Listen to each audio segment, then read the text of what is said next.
Hello, hello, hello. We Hello. back like we never left, okay? Thank goodness we do not have a new episode of Real Housewives of Potomac, but due to the holidays, we missed last week, right? So we Yes. just gonna do our recap that we should have done last week. Just catch us back up, okay? So we're gonna start off with Real Housewives of Potomac. What was it? Season 10, episode 12. Yeah. 20 problems.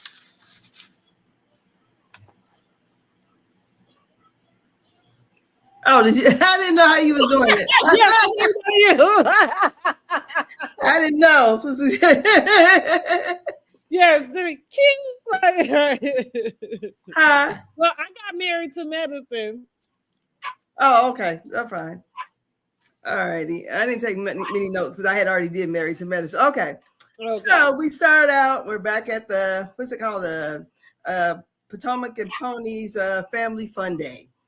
And we have Angel. She's back, still explaining her quote unquote eviction. Ashley says that she's only moved there for to be in the group. And we got Happy Eddie over there talking about their 15-year anniversary, and he's getting her a ring. And we got Sharice there. She comes over to Stacey and Timu, and Stacey's like, "Be gone."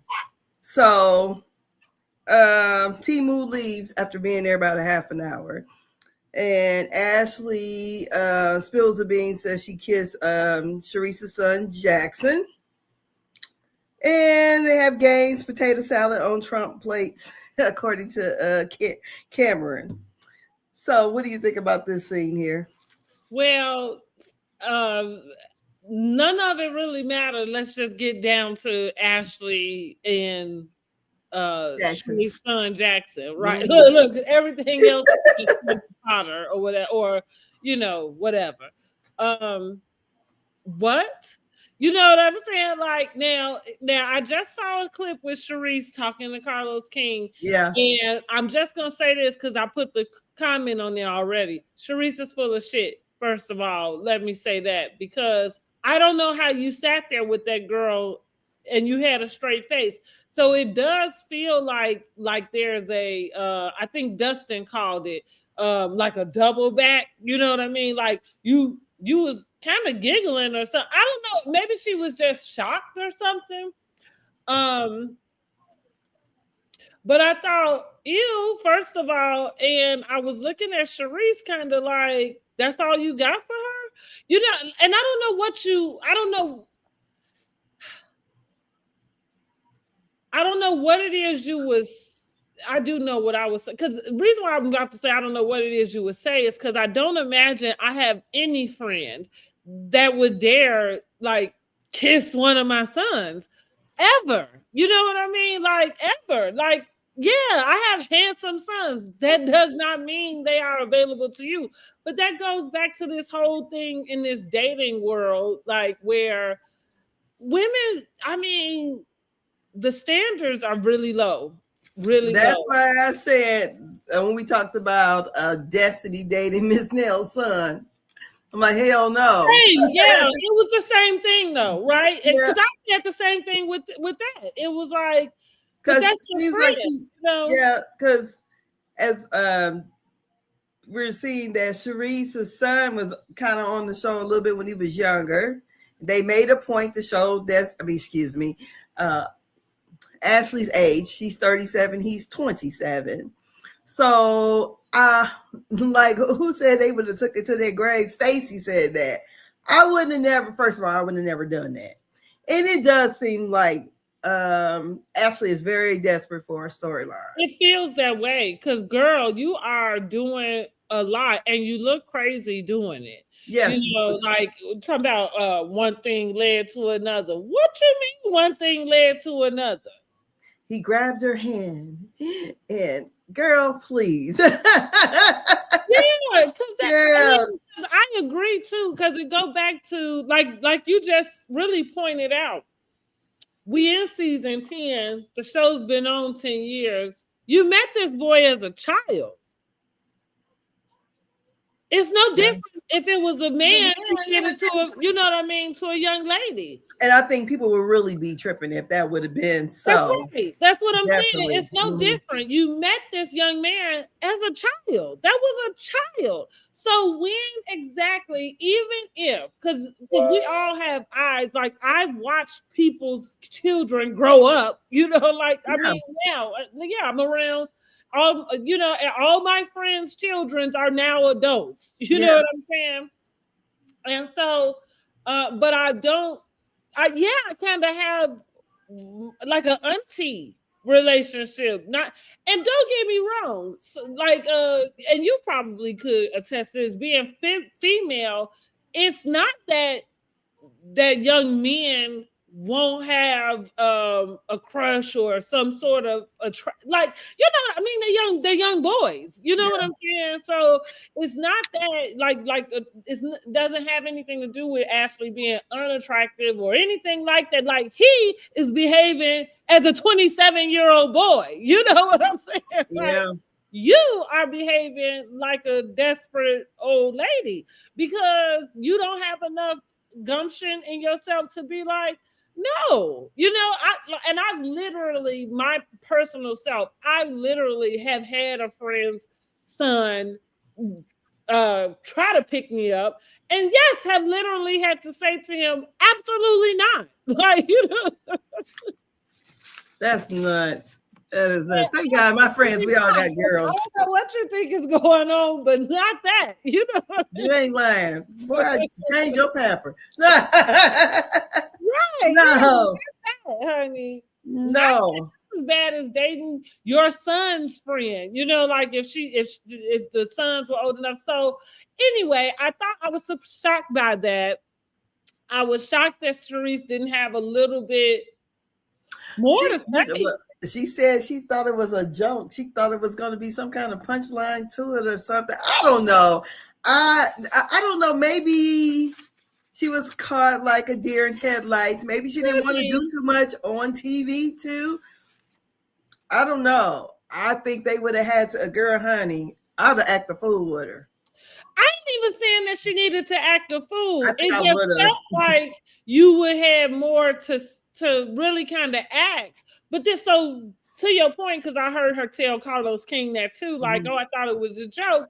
And so I'm wondering, I said, well, I'm thinking to myself, because she said, I talked to Robin about it, and Robin said, well, don't be naive, as if she was trying to tell her, like, well, you can't just believe that it's a joke. But I'm thinking, you didn't just ask your son? Girl. I mean, wouldn't that just be the easiest thing to do? Yeah. You know, like, if you really want to know. And that's what I mean. You're full of shit to me, because I feel like this is what I feel.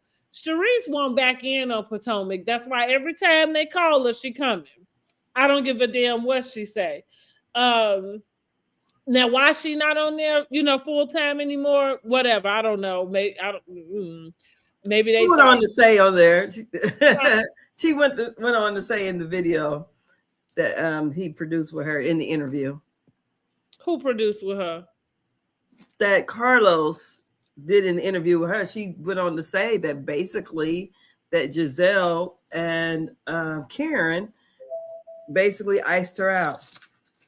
Okay, and it feels like they did, but that's the reason why I'm saying she clearly would be back on the show. Like, that's why you show up every time they call you. For the little cameos that you get, like you are there, like Contessa. Like, yes, me. So for me, I felt like her not saying anything to Ashley was kind of like a, like, you just happy to be here moment, which is like, that's the way it feels, because that's the way it feels with Ashley coming to tell you that also. Even going there, even kissing your son, even, you know, having something more that seemed to she be alluding to that happened. Because she said, would you be mad if that was not all that happened? And I thought, what? Like, it's not bad enough that you kissed the boy? You mean to tell me? Don't whoop that old. Right. You know, on my son. tried to give him BD, girl, I would have cussed her out. Lord, I would have cussed her out. Girl, you tell me there's more? You know what I'm saying? Girl, I would have did a whole Simone on her ass.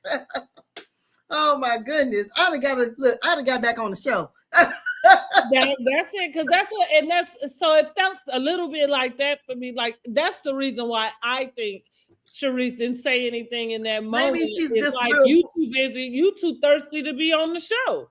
Or maybe she just real pulled up and she just really didn't want to. No, because we seen her act out. But I don't know. Well, then where's her mama cub then? Because I would think that when you probably could be pulled up until it comes to your child. You know, like, and then all the rules, you know what I'm saying, gone. And it felt, and I think Ashley crossed the line. That's what. Oh, yeah, she definitely did. Yeah. She definitely did. What did Y'all let us know what y'all think in the comments about Ashley kissing and allegedly, maybe, possibly sleeping with Sharice's son Jackson, who's 10 years younger than her.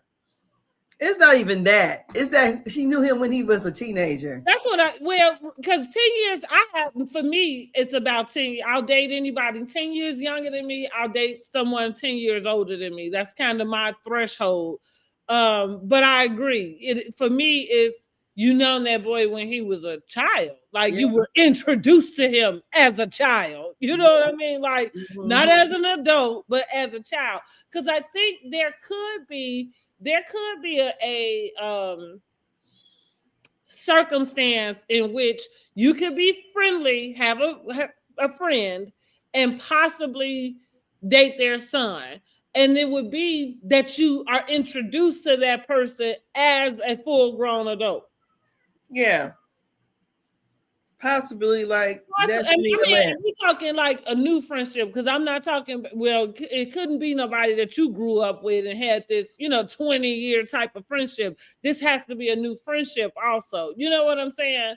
Or fresh, I would say something recent where you would know their children and then you would be introduced to them, and like I say, and maybe y'all in the same age range or something, you know what I mean? Like that would be somewhat different.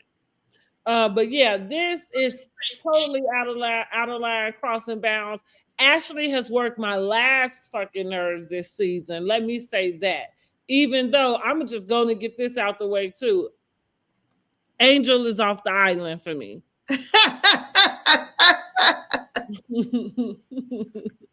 You know what? I went back. I was watching the first episode, and how Angel was saying, she's the one people usually come to, and how she was so eager to talk about Stacey's breath. But when that got turned around on her, she cried and boo-hooed. And right now she's still trying to explain her eviction. We know when she get evicted. There's no court proceedings. I'm pretty sure they got money or whatever. But I just feel like, well, damn, you were on that train long as it wasn't you. And then once it became you, it became a bit. That's a sneaky little beast you got to watch too. You got to watch for people who are okay with something as long as it's not happening to them. Like, it's wrong. You know what I'm saying? But then, like you say, when they get turned around on you, like if it's something that's wrong, like I feel it's not okay, it's not okay. And I don't care like who it is that is happening to or whatever. But yeah, she's off the island for me. Off, yes. Totally gone. And you know what? I'ma just, because it's nothing specific. I was rewatching the episode today, and I really just realized how annoyed I was with her. And like I'm listening to her talk, and this is what it is. She has this way of it's her air, something in her voice. I'm not sure if it's a put on, like if it's. I think she's trying to show something. I think she said it before. Like being trying to show something different, sophisticated. Yeah, girl, you showed us something different. All right, we ain't never seen a housewife got to move out right in the middle of the season, honey. Damn, they at least wait till the season over. When did Karen move? Well, I feel like it was the end of the season, right? Because I can't even remember. It might have been in the middle of the season. I feel for some reason I got it in my mind that it was at the beginning, like the very beginning of the season, because I felt like that's what the girls came in talking about. But I could be wrong because it's been so long ago. But here's the deal: we didn't see her with the like. The deal is, it's all alleged. We don't know when the girl moved, right? And the point with Angel is like the way the producers caught y'all with them boxes and stuff, it looked real evictish-ish. Girl, the lease was just up. I know. I'm just saying it looked real scrambled. We gotta hurry up and find somewhere to go. Ish. Okay, like again, I agree with you. We know y'all got some money, whatever. But yeah, that's my point. You walking around with this air and your nose up in the air. And it's like, girl, wait a minute.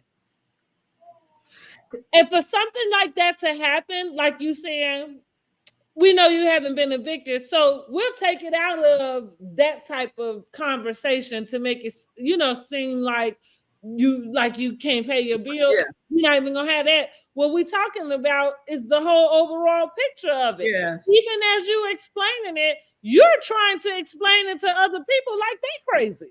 Yeah, and then look, she tries to pull Tia to her side. I'm like, girl, go play. She didn't play any of the games. She didn't do anything. And she just, girl, I just would have just like, girl, I had to move. And then, even if, she says that she didn't, because Ashley asked, did she come here just for the show, basically? She should have said, hell yeah. I would have. Why else am I here? She didn't watch the show. That's why her feelings were so hurt when Giselle didn't accept her as her little sister. I agree. Girl. I agree. But here I go. I'm done with her. I'm done with her. And it feel like lately I've been kind of dismissing some of these new housewives a little early. Usually I try to give them a season, and be understanding, like you in this new space, you know what I'm saying, navigating whatever. But with this one, I am done with you. Like, please move along, find her another place to be, because this is not it. Girl. So then we have the next scene is Tia and her family. They're having a family meeting, and we're talking about cleaning up and responsibilities and chores and all that. And she mentions about her half sister, and half sister, half brother, that her daddy, I guess, cheated on her mom because he didn't have an extra wife, and got 2 other outside kids. So that's pretty much all I wrote for that scene. Mm-hmm. What did you think about the kids and the little boy kissing in the mirror and all that kind of mess? I mean, we can move on from that scene too. It was just, to me, it was just a filler scene. So then we have another filler scene. Mm-hmm. The next filler scene is Stacey and Timu working out. Stacey wants a bigger butt. Timu don't like big booties. What I thought about with that scene, though, so I had just looked at Stacey's interview with Carlos King today. Also, I liked it; it was pretty interesting. But anyway, what I thought about, because when I went back and rewatched it, I said, Timu seems to be emotionally unavailable. I got a problem with that too. I seem to attract emotional, unavailable men. And it also seems like she wants the relationship more than he does. That's what I mean, right? He doesn't seem as, like, even when she said something about the butt, he's like, oh, I don't think so. Well, even with that, you didn't say, like, your butt's just fine. I don't, you know what I mean? Like, you didn't say something else that would counteract what I don't know. He's there, and that's what it feels like. He's just there. Yeah, it seems like she's putting on a lot for him. Yeah. I'm like, whatever. Whatever rocks your boat. That'll never be. That was it. That's it. Because I thought to myself, I wonder how long. And then when they start to talk about Arabella, and she said, well, Arabella's happy. That's all that matters. And so I had the thought, like, are they only getting back together? Like, because for the, like, is it not that you two want to be back together, or him at least? Like, is it him trying to make sure he's the dad? You know what I mean? And that's in the house and that. And also, I was confused. Had they told their daughter yet? Because I knew at one point you hadn't told her, but now you're saying he moved back in.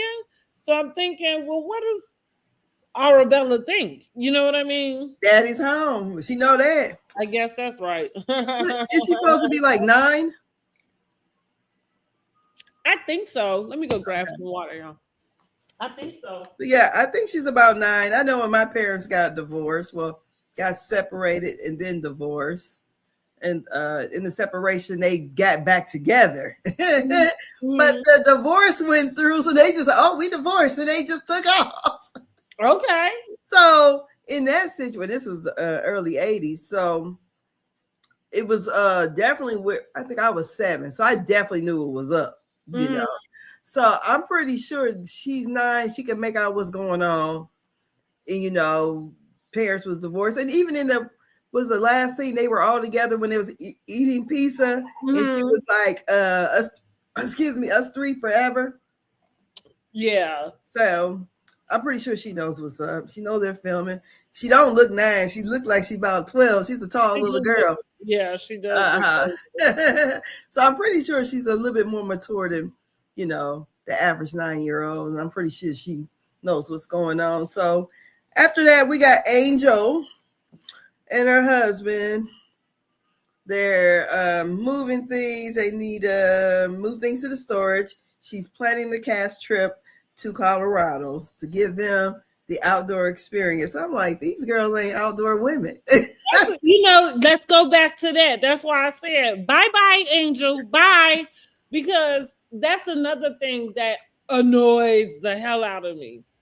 How do you think you coming into a show that's been going for 10 seasons and you about to show them anything? I mean, not that you couldn't, but the way you came in, who you think coming along with this shit? You know what I'm like, girl, bye. Well, girl, they that's why everything she said tried to put on them other people from the real wags or whatever was going on in that wag circle.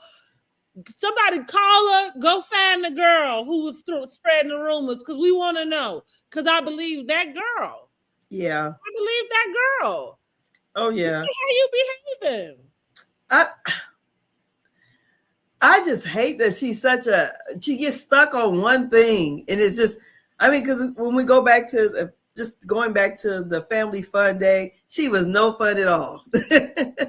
A wet rag, honey. Yeah, she wasn't letting down her hair, doing nothing.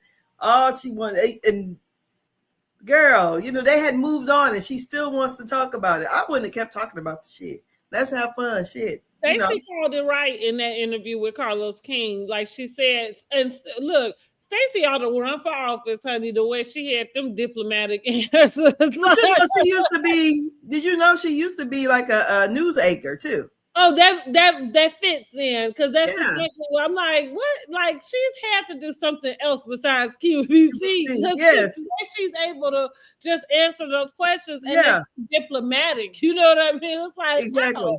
But she called it right with Angel. Like, the main thing is you having delayed reactions, and even the audience is not with it. You know what I mean? Like, right?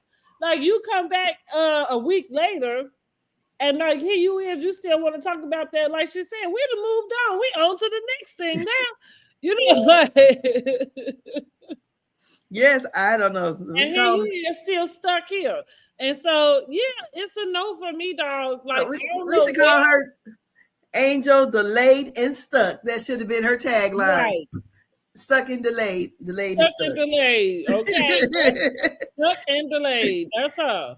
So then we have Wendy and Eddie, and they're finally finished with their renovation. And, it looks okay. And she states that she wants to do a pool next. I'm like, that's going to be $100K easy right there. She talks about her indie money. girl. She shouldn't have been in this trouble, honey. Because honey, like the prosecutor said they ain't got no money. That's what the prosecutor said. Girl, listen. So while I see what's going on, here's what I thought. We got to hurry up and get to this trial because I need to know more info. I need to know what these people think they know because it is so hard. Even though I'm having like I say, so these scenes, they're not aging well as far as the money that's being spent. Nothing. But I'm also having a hard time putting her in this space where this is what you're doing to have this stuff. So yeah, it's kind of like, is it a case of girl, please? No, she's a Nigerian scammer. And I'm gonna well, I was that. gonna say, like, could it have been Eddie doing it and she ain't paying? Girl, she was, no, because they got the emails. Where right, okay. I tried to know what was going on. I tried. the 4 or 5 degrees in her doctorate, she should have known better. Okay, go ahead with the rest of the thing. I tried. That's why I said her mama should have been cussing her out about scamming. But anyhow, well, she don't know about it yet. But that's what listen. Her mama probably gonna tell her she got it from her daddy. Now, that's no good motherfucker. So Wendy talks about her daddy. So this is gonna be her storyline this season. Other than she didn't know her scamming was gonna be top tier this season either. So she hadn't seen her dad in 20 years, in person. So she calls her dad. She talks to him. He kind of seemed dry at first. He did.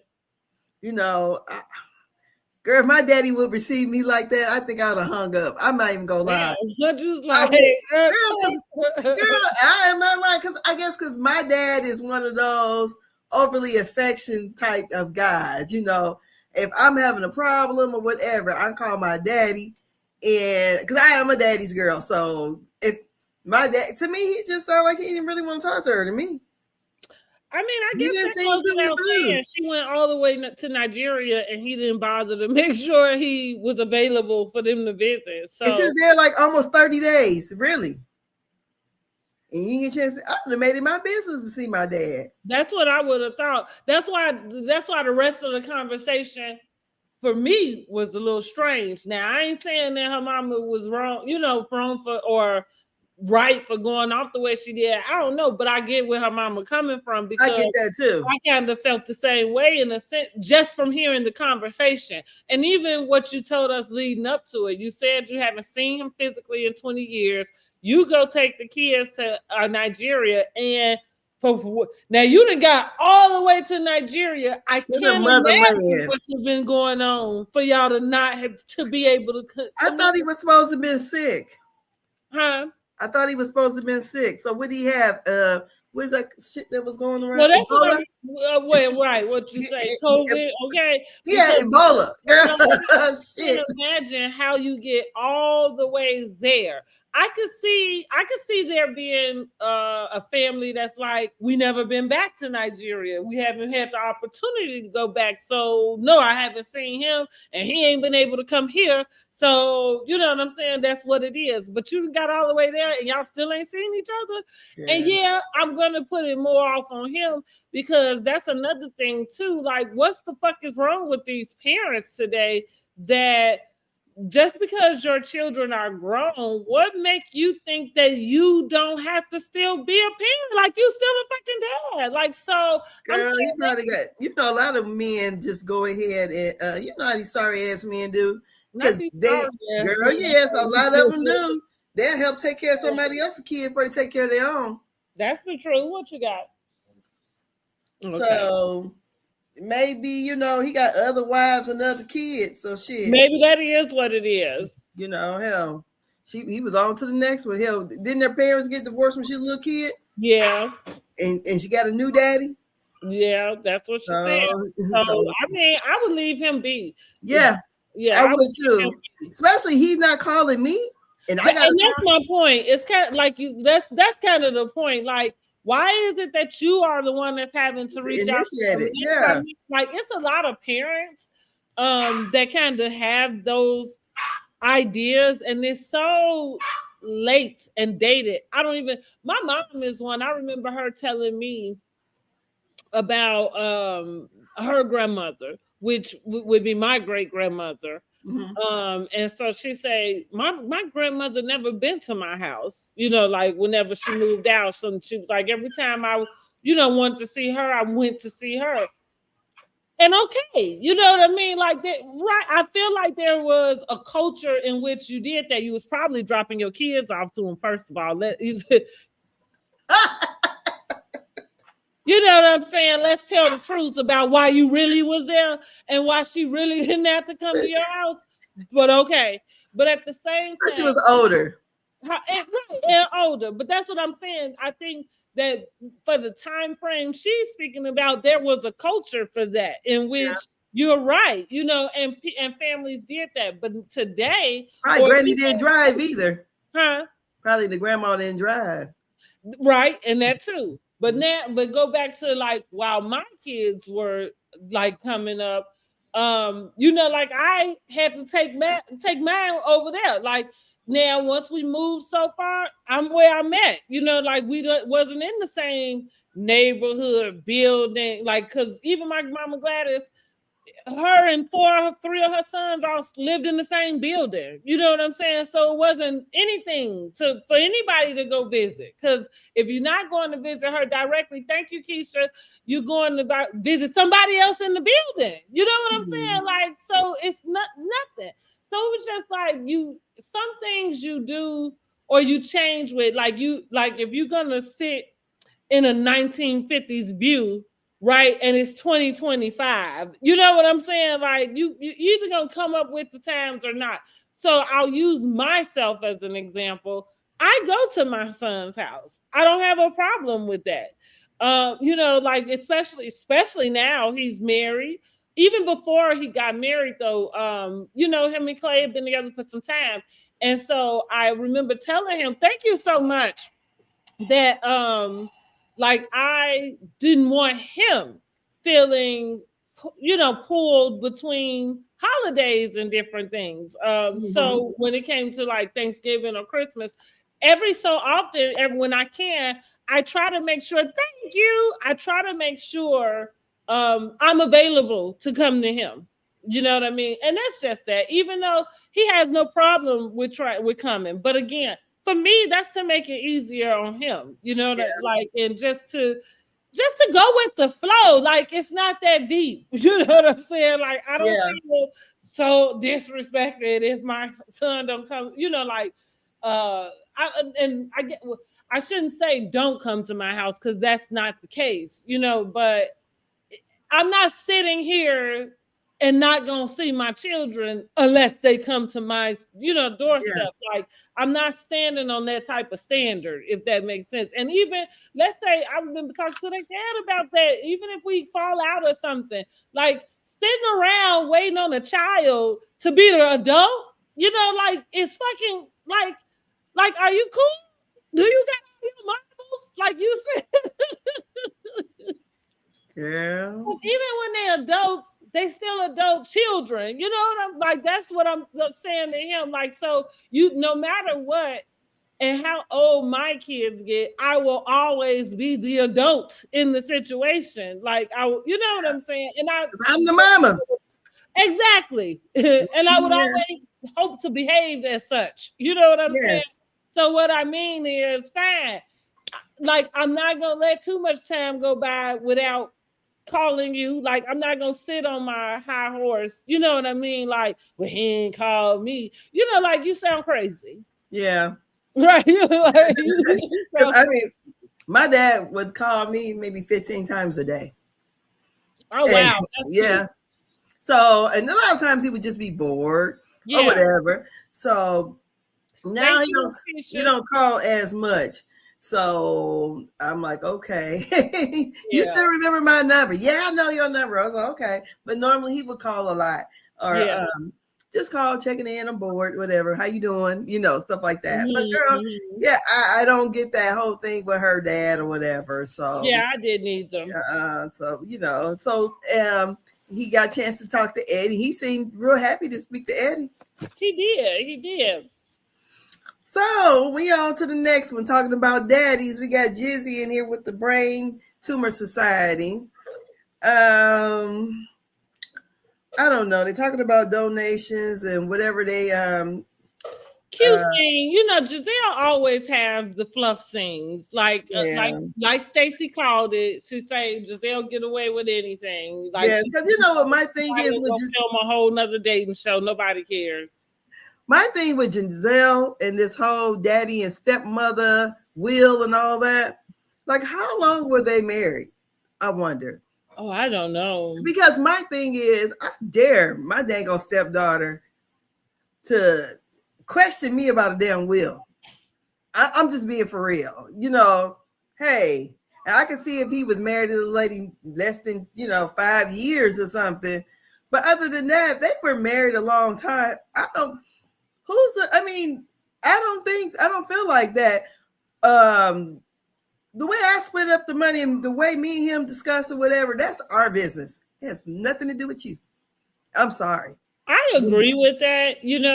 Like that's I kind of have it's mixed.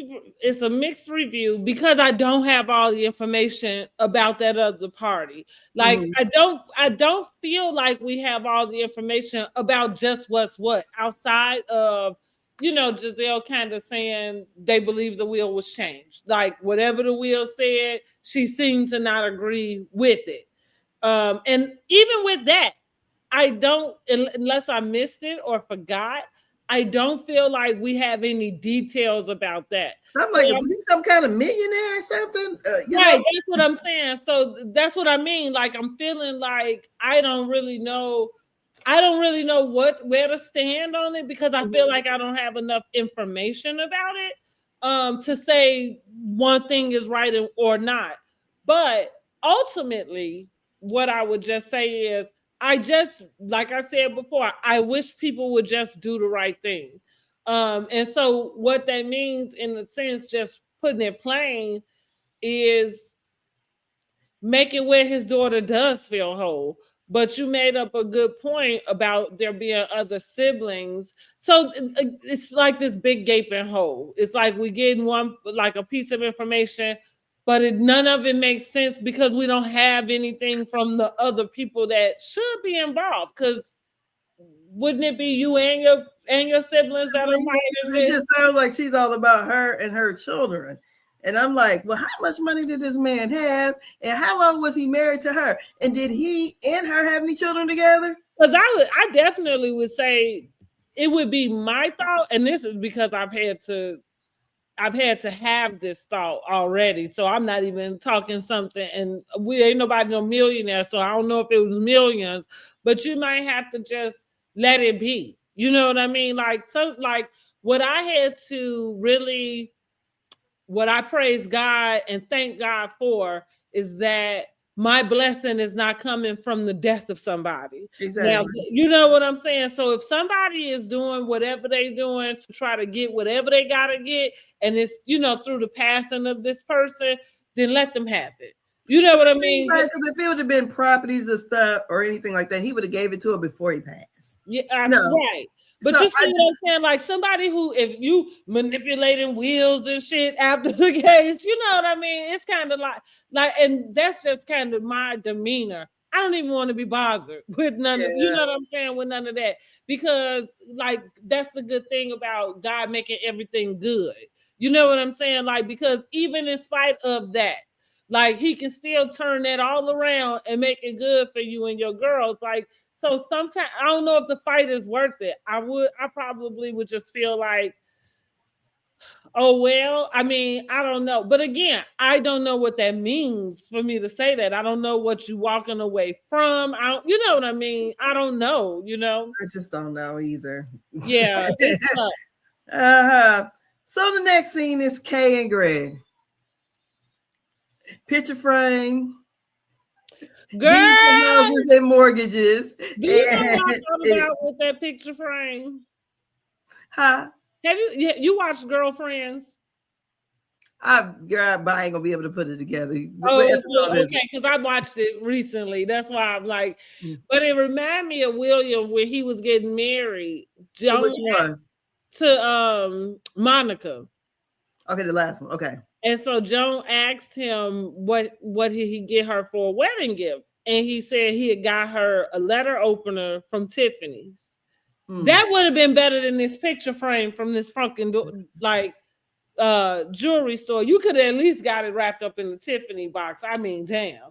Like I told y'all, and every time we bring up Kierna, Kay, and this fraud Greg, every time we bring it up, I'm just gonna tell y'all, I don't believe them. Oh, she's trying too hard. She threw all her standards right out the window. Yeah, last year you had this man walking on the plank to get married. Now you don't give a damn. When did that happen? What Giselle say? What she say? Giselle said in her confessionals, you never gonna get this man to marry you because no, for sure. Yeah, you threw your standard out the window way too quick. Girl, I don't know. He must be what they call it, Smackavelli. He sure don't look like it, but if it is, good for her. He must be. It's got to be something because I'm just trying to watch, and I'm watching it, and I'm like, what is it? Either he got a whole lot of money or something, because I just can't understand her obsession with him. I think I know what it is. It's funny because I think more people. That's like I was saying about me. I have a way of attracting emotionally unavailable men. And I think more women do than not, because there's probably a lot of men that are, and even unavailable just means not even able, like not even expressive of their emotions, right? Mm-hmm. You know what I'm saying? So I'm saying that to say what she looks like to me is kind of similar to Timo and the Stacey deal. You look like there's something that's between y'all that y'all talked about. But you got to get everybody else to see it. Okay.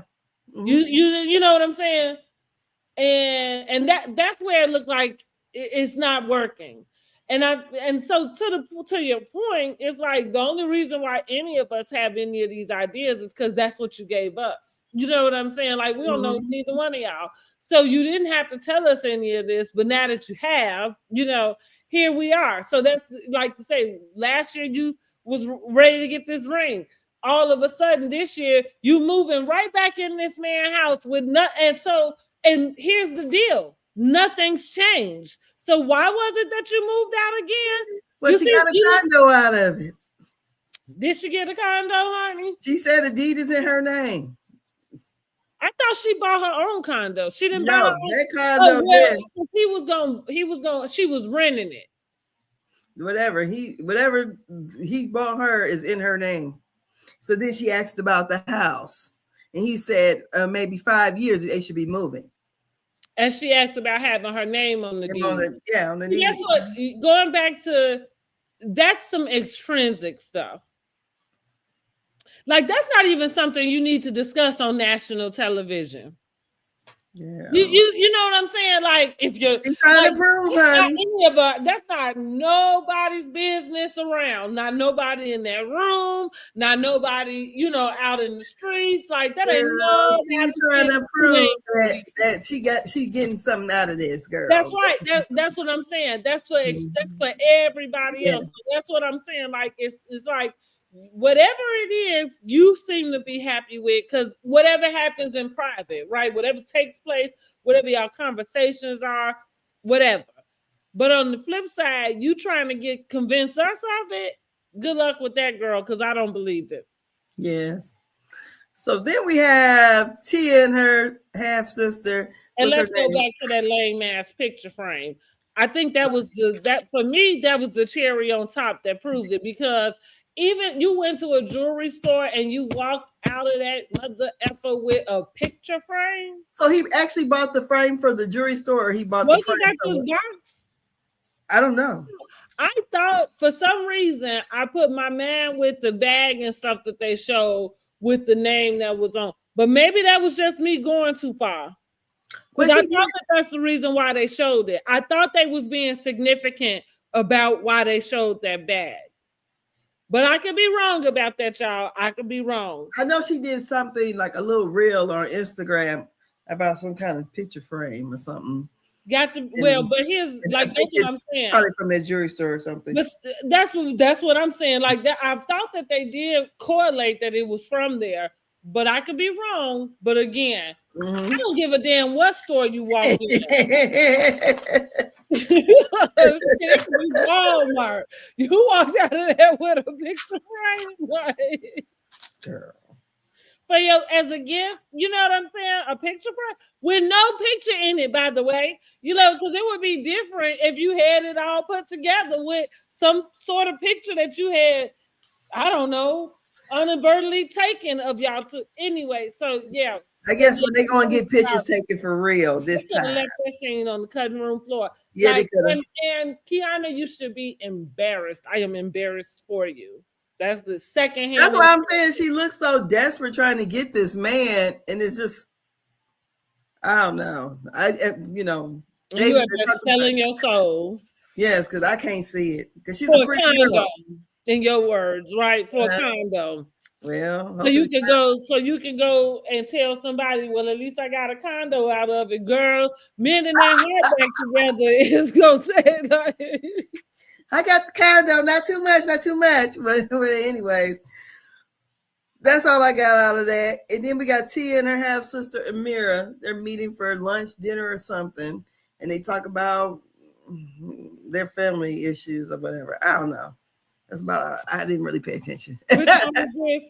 Tia and her sister Amira. Oh yeah, well we need to just meet the new sister. Yeah, she's a pretty girl. Okay, cool. That was cute. So then we have Wendy invites her mother and sister over. Like she's trying to coach the daughter on what to say when they get there. That baby, to me, she's like Alora, Dr. Heavenly's daughter when she was younger. Yeah. And she was like.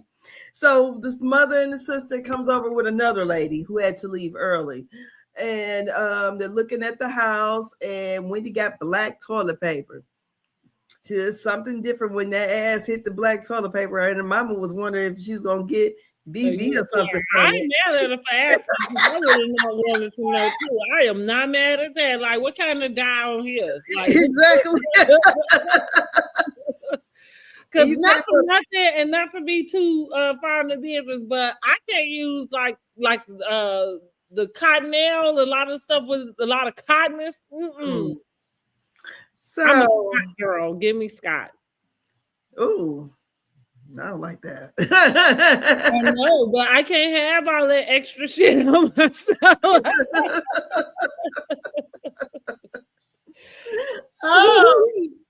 But yeah, I thought, okay, Wendy trying to be extra with this black toilet paper. And, so the mom and sister, they're looking around, and Wendy tells them about her conversation with her dad. And the mom just lost it. She was ready to and go. She cussed her out. She's like, he was basically a sperm donor. I raised you. I had to work 4 jobs, she said. That's what she said, honey. I thought, wow. Girl, I couldn't understand. Only thing I really understood, she said, shut the fuck up. I said, damn. I don't think my mama ever said that to me before. Well, that's good. I don't think my mama don't really cuss. But that Wendy mother has a hold down with a thing she going, an altar that she prays at or something. And you telling your daughter to shut the fuck up. I mean, honey, it must have brought up some real bad feelings about that man. So Wendy was trying to, excuse her children because she didn't want her children to hear what the mama go in about the granddad. And I think she took offense to Wendy putting her finger up and everything else. I don't know. It went sideways real quickly. Yeah, Mama went off. Yeah. But like I said, I think I understood. Like her mom probably did overreact for sure, but I understood where she was coming from because we just discussed like being confused about where Wendy was in the conversation in general. So once you brought that to your mom. And you're like, you are like the sister said, you're presenting this guy like he's been this standard. Like even on the phone, what did she say? I hope we can get together soon. He's like, yeah, we need to see if we can work that out. But I'm thinking, wasn't she just there? You know what I'm saying? Like that seemed silly. Not silly that you wouldn't want to. I mean, fine, it didn't work. You wouldn't still want to do it, but it's just like. Cause but he didn't want to harbor on the past. So I guess that's why she couldn't get a real answer about why she didn't see him when they was there the whole time they was there. I get where her mama coming from. And most of the time, one thing about mamas with their kids, overreacting or not, generally they're always in a protective type of mode. Most of them, whenever they have some type of like nurturing instinct, especially about their children. So I feel like more than anything, that's where her mom was coming from. Not even from a place of her own hurt. I think the stuff we heard her saying, like I raised you, like he didn't do anything, it's factual. You know what I'm saying? Like it's just fact. Like we've been here, he been there, ain't gave two shits. You know what I'm saying? No. But I got you here and I made sure you did X, Y, Z, and here you is chasing up behind this asshole. Now I get it. I get that because that is like a slap in my face. Okay. Excuse you. But I mean, I guess on Wendy's defense, she probably feel like she take care of her mom. And so, like, anyway, I get where her mom was coming from. I thought Wendy probably should have kept that to herself. And I think she knows that. Yeah, especially, I'm pretty sure she knows that because I'm pretty sure anytime she mentioned that daddy, that the mama goes off. So I don't know, just for TV. Well, that's what Wendy tried to make it seem like, is that she was acting out. She said with tears or something, like, what she's trying to do. She made it seem like she was acting out. Yeah, so I don't know. I just thought this went past quickly. So the mama and the sister left together. And that's it. Okay, that was the end of that episode. Yes. Go back. All right. Well, let me get on and pull up my notes for Married to Medicine. Yes, Lord. We'll go through this kind of quick too, as quick as we can, just because everything was a filler down to Toya's party. And Toya, I got a few words for you, Miss Stang. Girl, whole lot. You say a whole lot. Girl, a whole lot. You, Miss Stang. So, Married to Medicine, season 12, episode 4. The episode is Trouble at Serenity Villa. So we come back and we are at the conclusion of Brandy party. I said Simone is doubling down on the ladies, letting the ladies know she's unhappy about her marriage. Contessa is co-signing because she just is thankful that it's somebody else with some issues around in their marriage, so she can feel like she's in good company, okay? Because that Scott ain't worth a damn. Scott ain't worth a damn. Contessa tries to make nice with Brandy by saying, "You're adorable," after she just tore her damn little dinner party to shreds, honey. But Dr. Heavily did say on the Patreon with Carlos, when he called and where they FaceTimed, whatever, she said, well, the dinner was only like $9.99 a person. She said, why would we have to say thank you for that? I said, shit. She said it wasn't, some extravagant, Who said that? Dr. Heavenly was saying that? Yep, she said it to Carlos. See, here's the problem that I'm having with this. None of that matters when somebody did something for you. I guess they were. First of all, who's checking? But see, that's Brandy's fault. Nobody, I don't know what, I don't know what she was doing, I don't know. You know what I mean? Like maybe she, in a way, was trying to one up Contessa. So was he trying? So who called who? Did she call him or he called her? FaceTime so they could say thank you. I feel like I can't remember. If I'm honest, I can't remember. I I think want to that was say the that he awkward part called of her, it. but I can't say for sure. But here's the thing. All I'm saying is this. Because I think the whole thank you thing, and that's why I'm saying I'm thinking he called her. That would seem most appropriate, is that he just happened to be on the phone. Because I don't know that you needed to, like, if somebody does, if I have a man and he throws me a dinner party for my girls, I don't think it's necessary for me to call him while everybody's there to say thank you. I could understand if he called me and we were all together and I say, Bay on the phone, like say thank you. You know what I'm saying?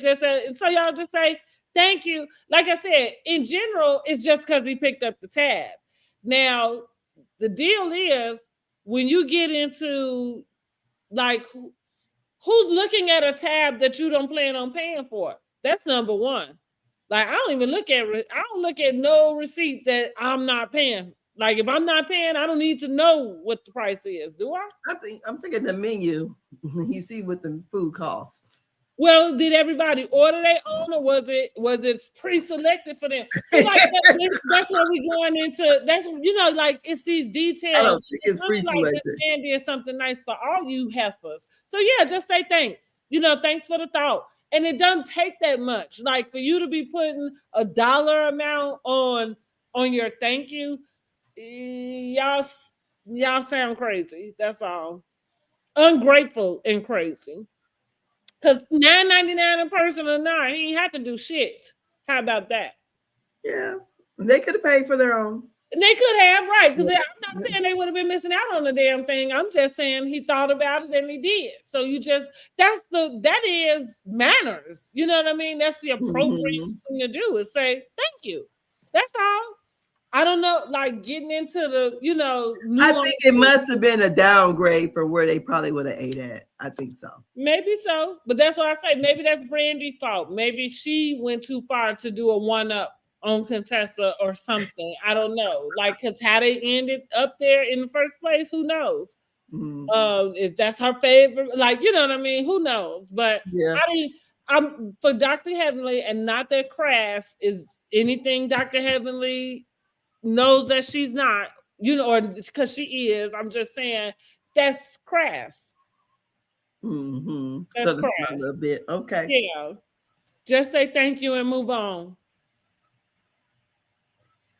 Throw your own, but then have Damon take y'all all out and show them how it's really done. If that be the case, go get. I think that gives towers everywhere. If that's what you were supposed to have. I think she was giving him kind of like why Contessa was throwing all this shade or whatever. So we knew why Contessa was throwing the shade. I'm just saying.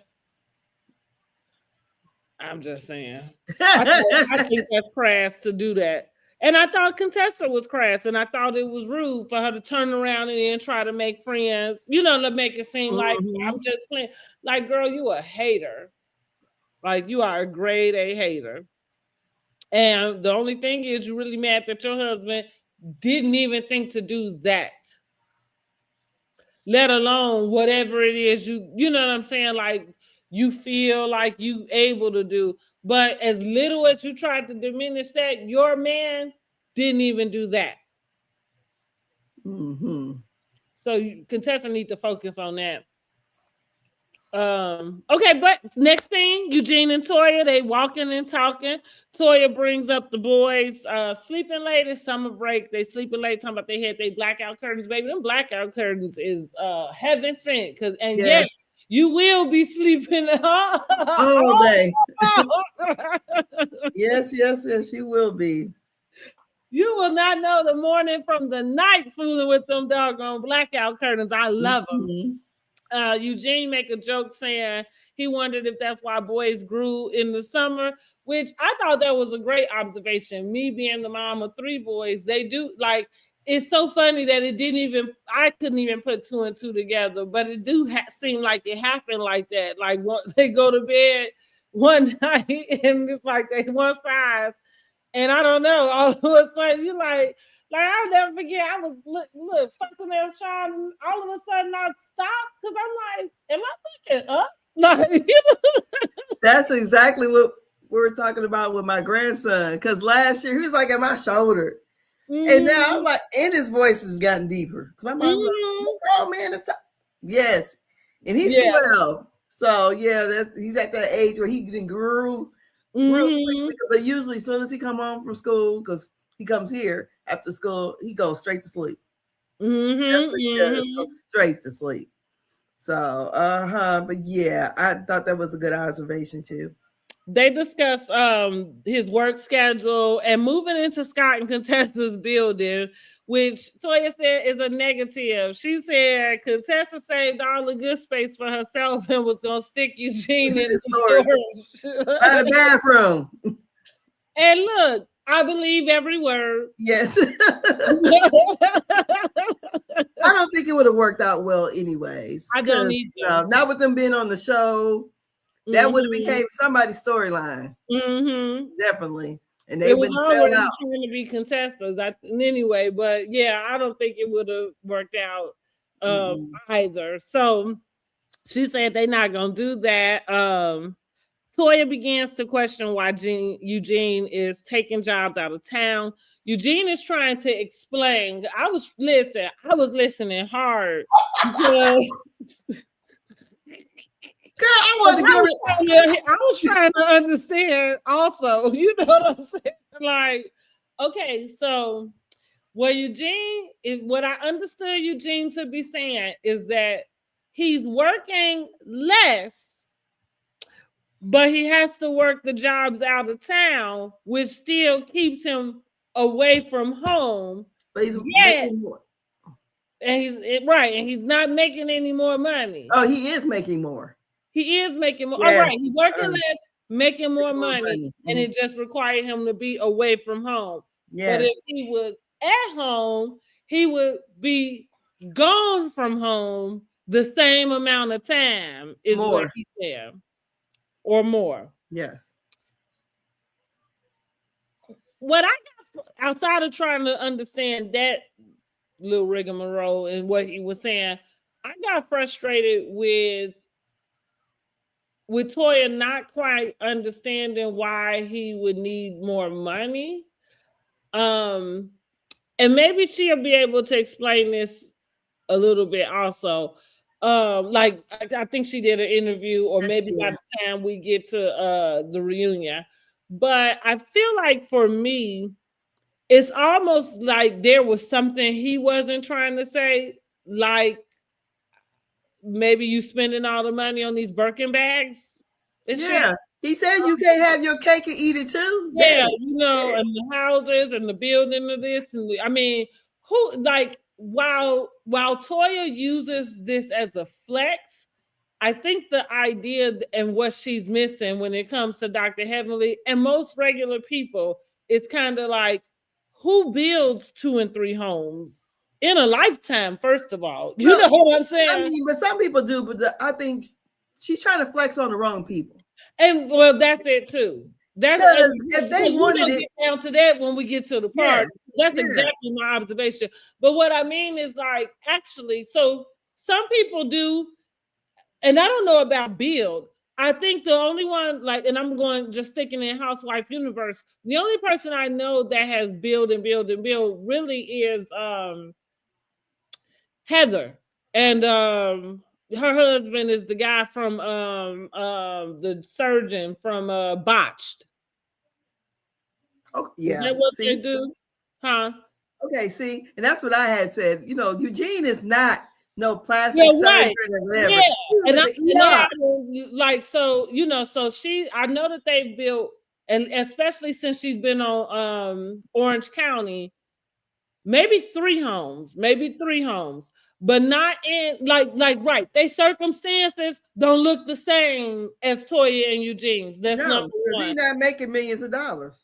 And the second thing is, you know, what I mean when I'm saying who builds homes, like I said, usually not even in a lifetime, let alone in one decade. You know what I mean? Like, or even one 5-year mark.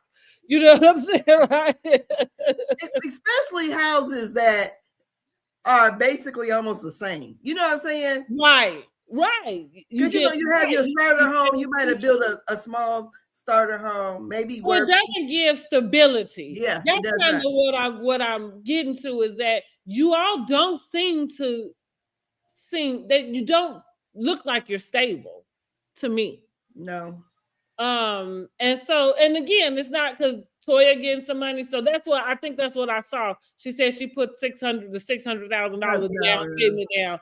Listen, I know damn well y'all able to move and shake the way y'all do because both of y'all are bringing in some money. Like nobody, like this is the thing that bothers me with some of these people. Like you ain't got to know. You ain't got to have the money to know how money work. You ain't got to have the money. Like I ain't got to have as much money in my bank account as they do to understand how much money it takes to have what you have. You know what I'm saying? And to understand that it's not just one person bringing it in. Like I work for doctors, so I know, you know, and like that's why when you said that plastic surgeon, that Beverly Hills plastic surgeon, see, like that, I tell anybody, if you're going into doctor, if you can stomach it, go into surgery because that's where the money is. Now, it might be in ER because he might be right. A lot of doctors probably don't want to work the ER. But at the same time, surgeons, that is where you find doctors that are millionaires because generally doctors make a good amount of money, but they're not rich. You know what I'm saying? But the surgeons, them surgeons are. Or if they spend their money right. So, so they talked about that.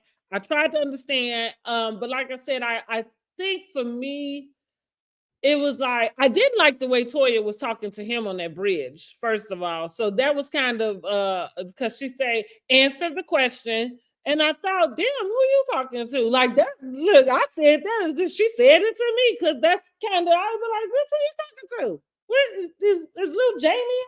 Somebody? Did I miss him? So that's that on that. What else let me see. With Toya not understanding, Jean says she can't have her cake and eat it too. How did you feel about that? Same. I'm sorry. I was just trying to figure out who was picking up my grandbaby. Oh, no. Look, it's past the time. Now, what we're talking about, how she was talking about finishing up that scene and how she kind of told Jean, like, answer the question. Yeah, like, I felt like she was talking to him like a child. Well, she always talks to him that way. And that's why a lot of the women, you know, definitely Dr. Heavenly always says something about her on her YouTube channel, the way she talks to her husband. But the whole thing of questioning him about the way he's working, I thought was ridiculous because, bitch, you want to live this way. You working this man in the ground because y'all had your dream house a couple years ago and you want to work him to death and you're asking these questions and you know why. That's why I'm like, really? I mean, I really didn't get that, but yeah. I agree. I agree. And that's right. It was like, that's what even as he was answering, like looking at you, he looked confused by the because he said you can't have your cake and eat it too. Yeah, like girl, what are you talking about? Like we already talked about it. Like he looked confused by the conversation as well. Don't clown me on this damn TV, and I'm fucking staying at the with the Holiday Express while you living in the lap of luxury. Okay. 24/7, not doing shit. Drinking. Yes, drinking. Go ahead, girl. Okay, so then we get with Quad and King. They go into Dr. Jackie's office to get an ultrasound done for her fertility journey. So we already know she's going to be traveling to Ghana.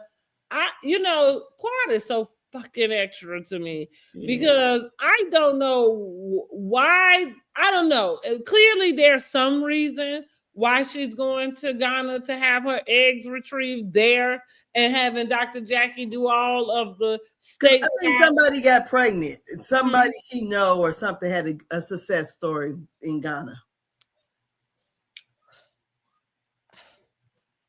Word of mouth.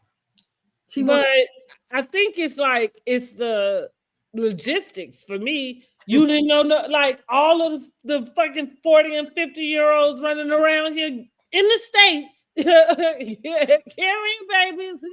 Like I'm saying, like you went, it's almost like you are telling us that but you're not telling us that they're doing anything different than the procedures that they do. Girl, she just want to have it done in the motherland, honey. That's what I said. That's why I say she's just so extra. Because to me, it's just another thing to be extra about. But that shit might bite her in the ass because, like King about to tell her, he didn't know he was signing up for all of that. You know, which like they said, they thought they would go once and it would be done.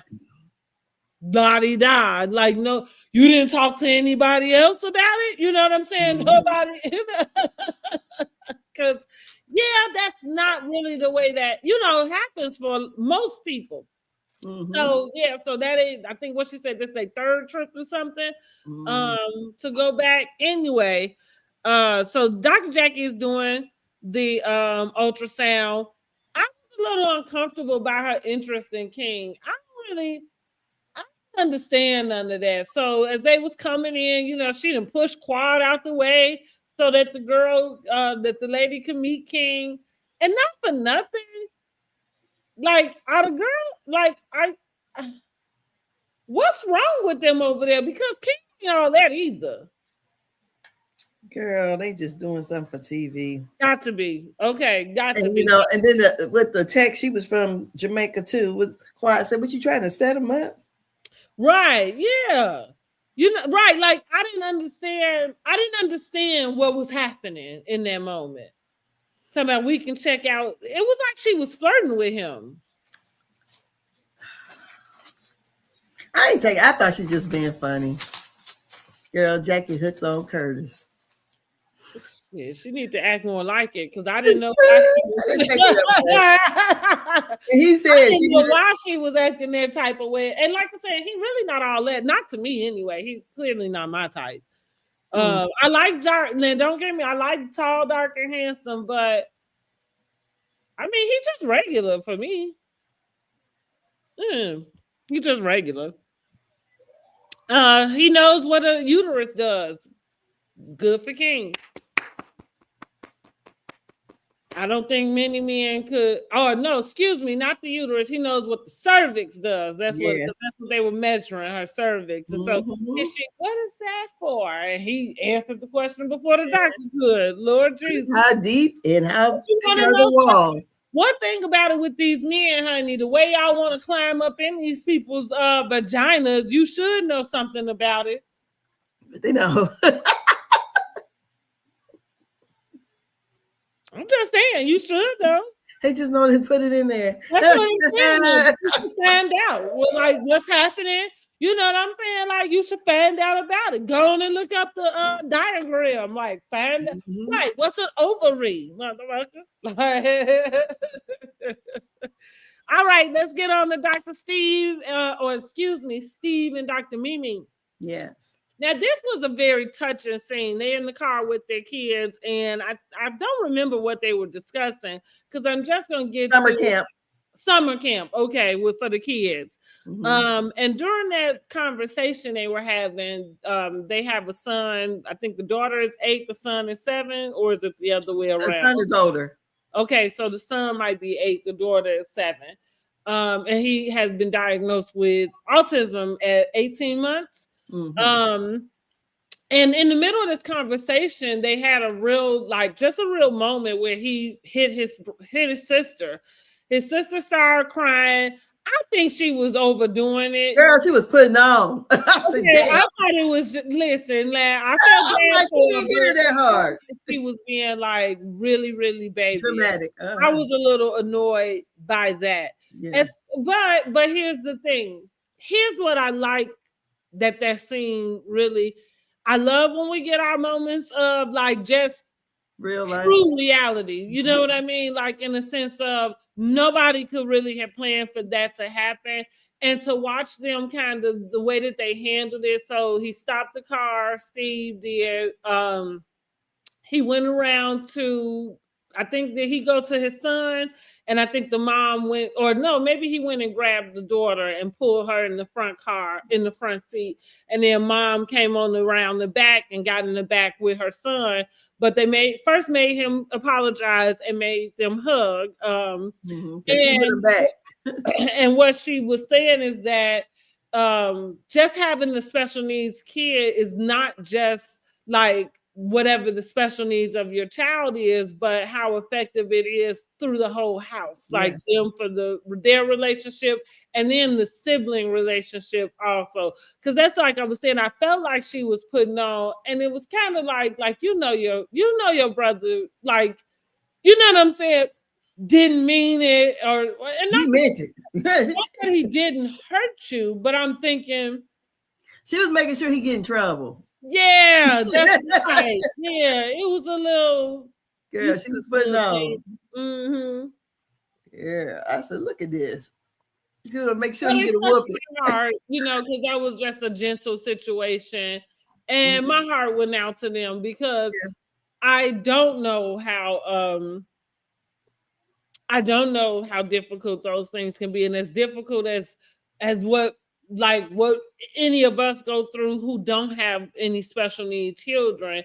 You don't have that experience of kind of that, the other side. And how trying that can be. So I thought they handled it as well as they could. I think it gave them a little depth in that moment. I thought so too. Okay. So Toya is having we down to the party, girl. She is having a skip work day, okay, which a day in the life of Toya. Right, that's what I'm saying. Simone trying to figure out why she need a skip work day, honey. Like she don't go to nobody's work. Girl. But her and Eugene, they start off talking the guest list. She said she inviting everybody. Then she discussed the text exchange that they had in the group chat between her and Heavenly, where she asked, whose fake purse is this? Somebody left a purse behind at the dinner that they were at. Heavenly answered it was mine. Somehow that all trickled down to Heavenly talking about her husband love her and his dick is big. And well, she said the purse is hers and her house is paid for. Oh, right. That was the second part, right? Yes, man. Which I can agree. Like, so this is where we about to just get on and start discussing Toya. Because to your point, that was the first thing I said to my man when she was talking to Eugene. Like, oh, I'm nervous about inviting these ladies over. They always got something to say. My thought is, why do you keep inviting them to your house? Storyline. No, it's not a storyline. It's what you said. It's the fact that you have something to prove, but the people you have to prove it to, they're not the ones around you. So you came up out of the neighborhoods that y'all grew up in, right? And those are the people who would be impressed. Like with what you got. Not the same people who can go out and get the same damn thing. Exactly. That's what I said. It doesn't mean they can't get it. And that's the difference between sometimes the way people spend their money, right? Going back to what we're talking about with Eugene working his ass off the way he do. Maybe he don't. If you didn't go get $20,000 bags. And look, also with that text exchange, Dr. Heavenly, she don't really watch the show like that. She didn't know that she put the text messages up there. So when she was speaking to Carlos and he was talking about the scene and she kept kind of looking puzzled and she goes, what? He's like, you text her and they put up, she said, because them text threads that they have, she said, we all going to hell. She said, because that's how graphic they all get, So she did not know that it was actually put up on the screenshot of it. Okay. So she was like, oh, because she was, when he asked her about it, she was about to lie and say, I ain't say that. And then she's like, no, it was, she said it. But I think too, the same thing. Toya grew up, didn't have very much, evidently. I feel like Eugene probably grew up more middle class. She grew up very poor. And it seems like, okay, I done made it out of the gutter, and you want to impress these women. But like you said, these women can afford all that shit. So, I mean, yeah, they're looking at your house. Oh, it's a nice house. But that's it. And they didn't want to get in the pool because the dog died in it. I think, not to be funny, and this might have been where Heavenly could have went, I think they enjoy having a 401k, like maybe planning for after work. Sometimes you can tell people the difference between the people who spending the money as it come in, and I mean, who lives within their means would be a better way, words or way to describe it. Girl, I'm not presuming. Dr. Heavenly sitting down there on 40 acres. Huh? As a Dr. Heavenly down there in Conyers on 40 acres. Well, and also, and I bet she has some investments. Yes, plenty. You know what I mean? I bet Simone do. I bet, Dr. Contessa and Dr. Scott don't know more because they pulled it out for that building. Yeah. But I'm saying mostly, I wouldn't be surprised if they're the only ones don't have one. I wouldn't be surprised either. Well, and the thing about it is, okay, Married to Medicine is on. What you gonna do when it's over, or when it's over for you? Mm-hmm. She's supposed to be doing a Kelly bag for Hermes. I guess it's the Toya Kelly. I don't know. It ain't now, the Toya bag. Who is supposed to go buy that? See, like, that's what I'm saying. Toya is so, like, she's so caught up in her own hype. Girl, she wants to be out there in Beverly Hills so bad. But here's the deal. Who are you selling that bag to? See, like, do you have a fan base? Your fan base are not buying Birkin bags. No. You'd be better off going to do a collab with Coach. You do better off, Julian Burke. Michael Kors. Yeah, Michael, right. Affordable. Something that people can go out and aspire for, at least, because that's the deal about Coach. Coach is affordable. You know what I mean? Like, it gets up there, but it's affordable. Even if you want to put some money up. Like I tell people all the time, this is the reason why I don't bother. I don't ever bother wondering about what somebody got that's real or not real. Because number one, you could almost tell just when you take a collection of who that person is for the most part.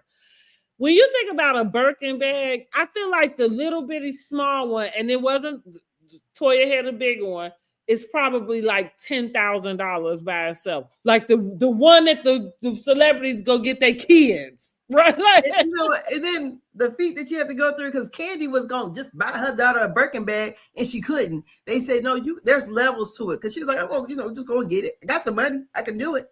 No, you got to start out. And then she said, they pick out the purse you get. I said, oh. Well, let me tell you this. And I'm not proposing that.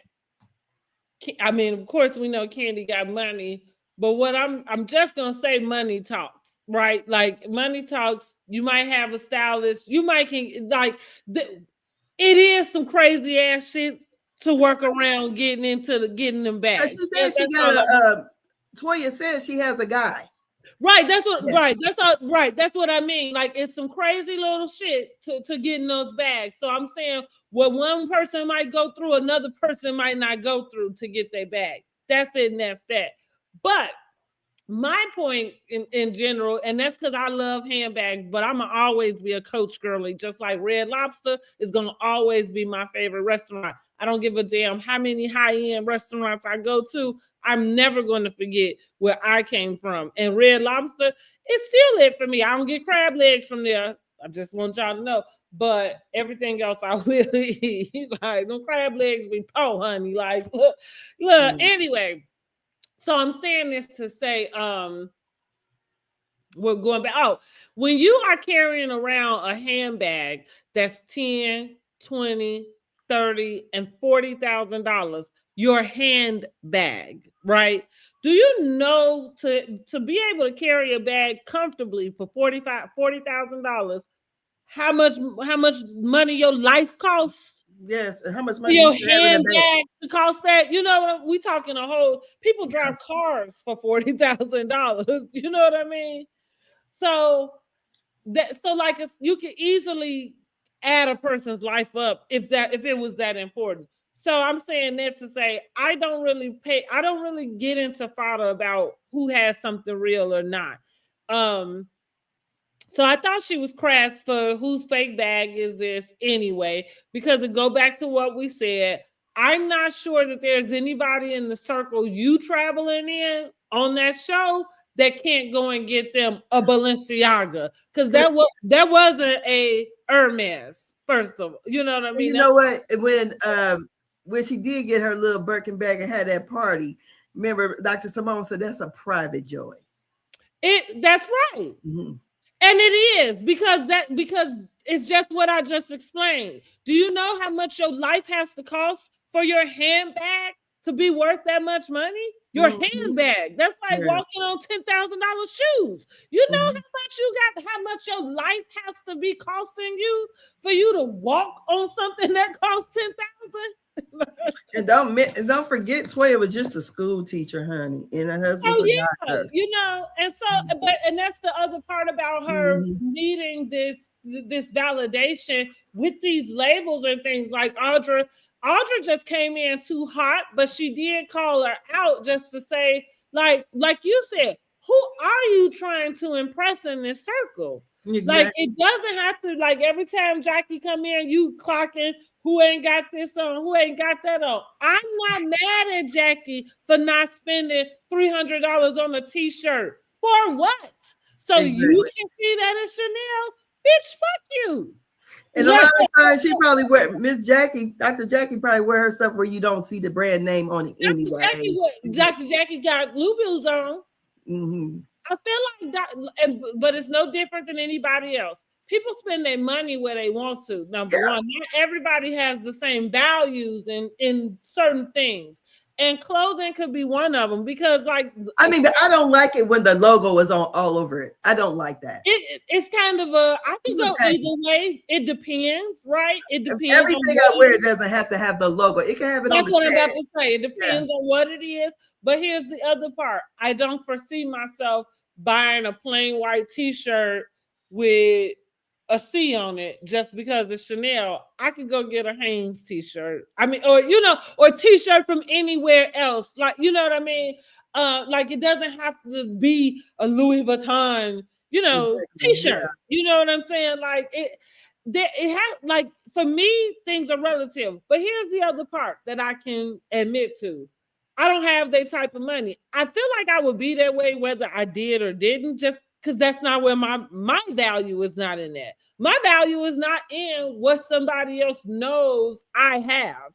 My value is in is me looking good and investing in what we already know that they already kind of had money troubles because they got behind in their taxes and all that. Or didn't plan responsibly. So I just, like you said, I don't know, but I feel like, because what Eugene said that Toya pays for all the vacations.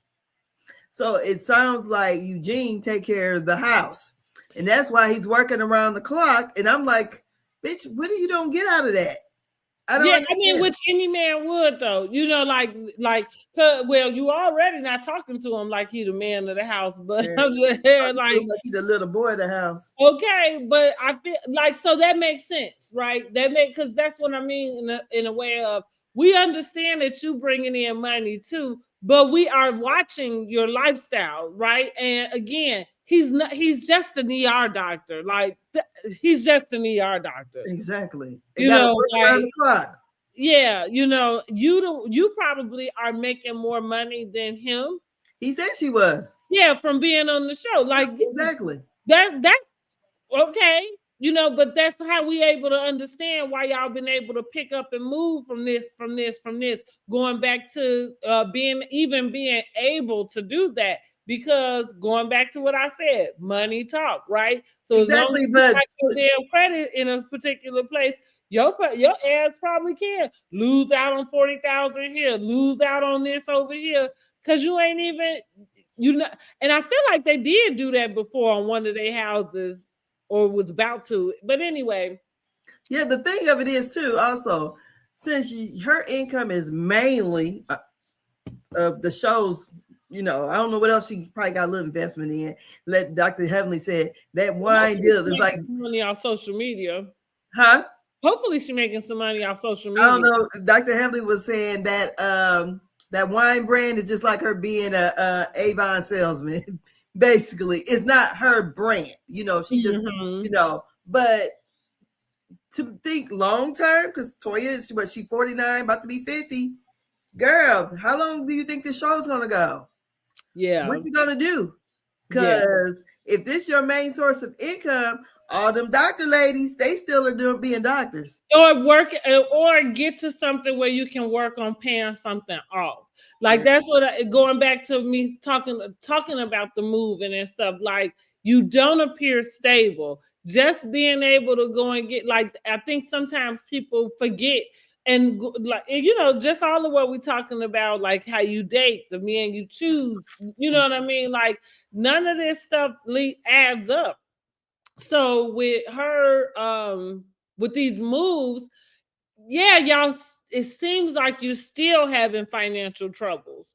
Because why is it that you can't stay in a place longer than a year? That's kind of weird to me. We're gonna say, so Toya say she come in. I said Toya is on 1,000 as Mimi come in. So the ladies are gonna start heading on in. Okay. Toya decides that she gonna call Mimi out, because Mimi comes to the backyard, kind of compliments him on the house and everything. And somehow she took a little napkin and sat on it. She had laid it on the little concrete part, and she sat on it. And so Toya say, oh, that was you the sit on that napkin, huh? I thought it was a cushion chair she's put it on. I know it was a napkin. No, I thought that napkin was on the cushion chair. It was on the chair, but I thought she put it up on the little concrete thing that she sat on. Because I don't feel like she sat in that chair. I feel like she sat on the, like, I don't know what you would call it. I thought it was the chair, but anyways. Either way, Toya decided to call her out about it. You know, like, you think it's dirty, and I just thought, like, damn, Toya, like, why does this ain't Heavenly House? Or why does it matter? Either way, you know what I'm saying? So that's, in my opinion, that's when it clicked for me that, Toya, you're trying to impress the wrong people. Like, you really are. And the other part, going back to, I did say that when at the earlier scene with her and Gene, or right before this, it's like, if you don't feel like these ladies have your best interest, why do you keep opening your doors to them? Like, that's, for me now, and this is for real, for real. My home is sacred to me. I don't want nobody in here that's got giving me ill vibes and ill intentions. And I do understand that they on the show, but I don't think the show requires you to invite these people to your house.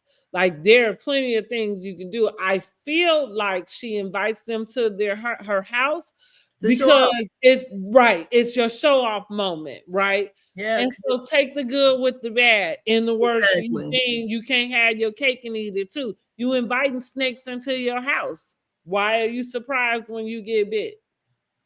Girl, that's silly to me. And then to give them a show on top of that. Honey, let's talk. Let's get to it. Let's get to the show, honey. Let's get to the Anna show. Like, we didn't know we was coming for this. So, I said Toya has the men barely dressed around, walking around as servers. Simone points out that Toya don't have no problem. She is not shy about her eye candy. She did have a lady for the men, one little lonely lady, it looked like, for the men. I wonder why. Dr. Heavenly and Dr. Mimi are not impressed by these half-naked men running around. I'm not sure. It felt out of place. I think and maybe I guess they was at a pool party, but I kind of would have been like, oh, okay. You know what I'm saying? Like I wasn't even expecting that, and I'm kind of like, why are they It here? But seems like they should have had on a little bit of a like maybe a stethoscope or something because it was supposed to be a Dr. Day off. Something. I went with the I theme. don't understand their point in being there though. I'm like, huh? Okay, yeah. Yes. Cool. Toya just like to look at other men, I guess. Okay. I guess that's what we get into. Yes. Okay. Mm-hmm.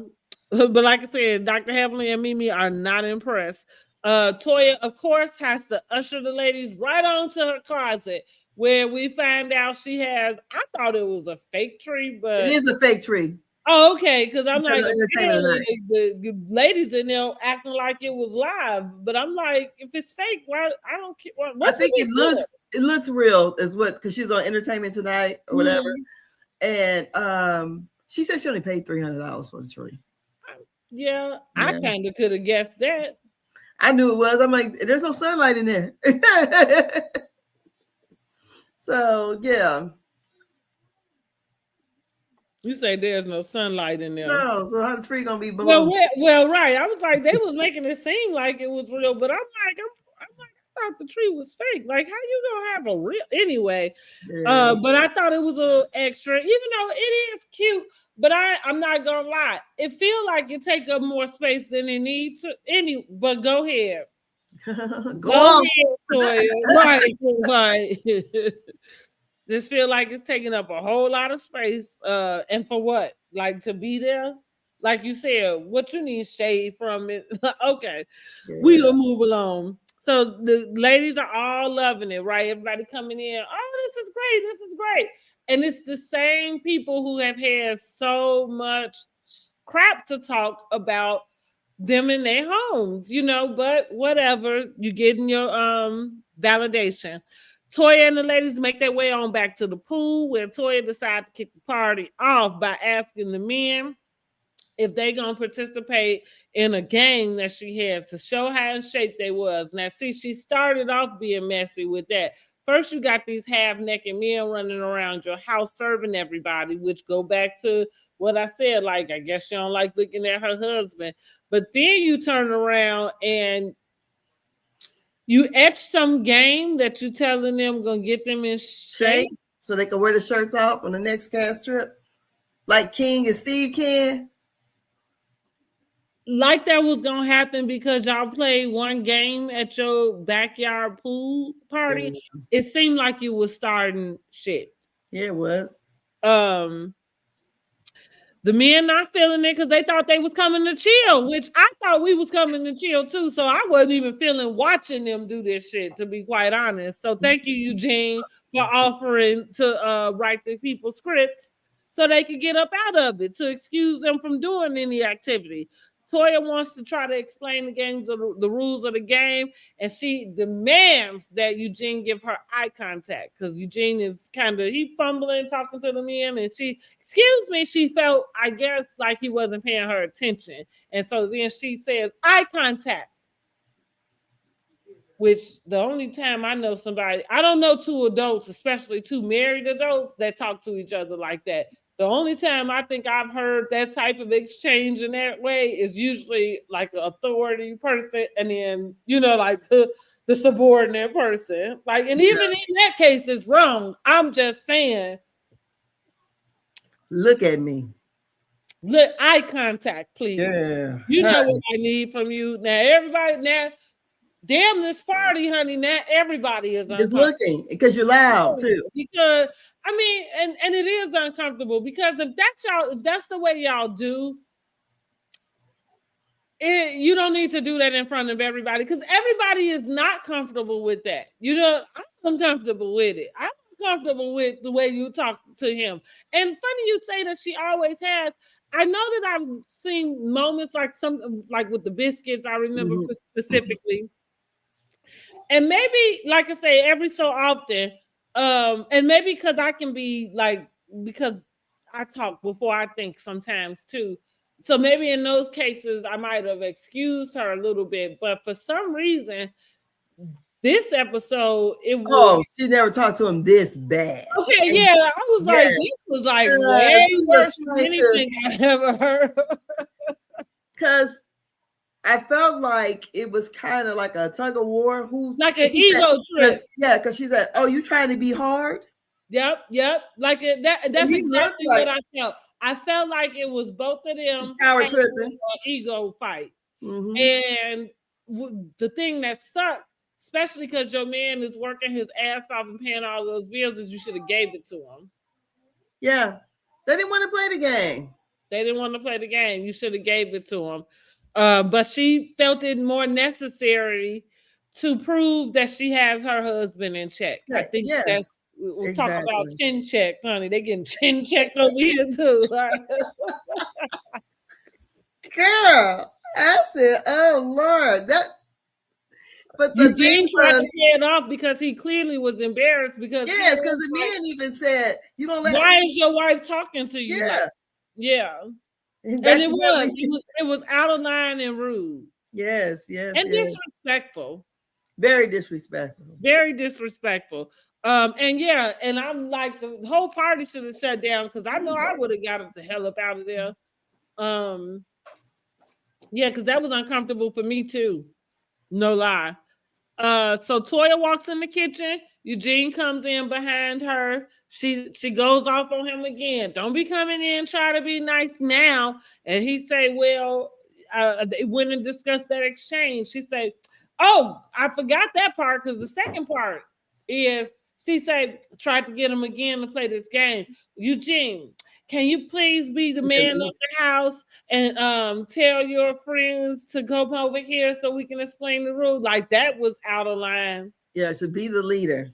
To be the leader, right? Yes, girl. Yes.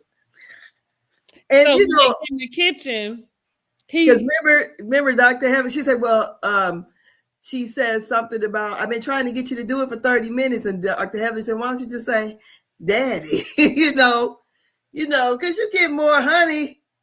I mean, get more flies with honey than you'll get, That's right. Yeah. What's like, what she said, talk to him nice. Yeah. Yes. Something like, right. Butter him up if you want him to do something that he's trying not to do. I agree. Girl, I would have packed up and left right then and there.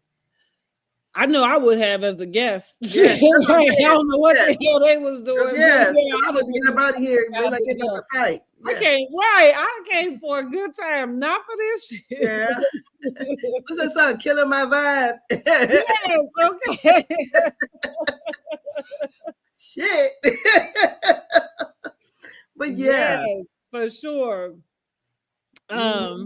She's in the kitchen, yeah. So she in the kitchen. He come in. So he's trying to explain I think asking her what's going on, what's wrong. So she repeats like there was nothing wrong with what I said. I asked you to be the leader of the house and lead them in, and clearly you told him you took offense to that because you clearly think you are not or something. Yeah. Here we go again. There go another blow, like low cut. Clearly she was drunk. Girl, she said she wasn't drunk. Girl, she was like 5 sheets in the wind. Well, I'm gonna tell you the reason why I know she was drunk. Because the whole subject matter changed. That's why I know she was drunk.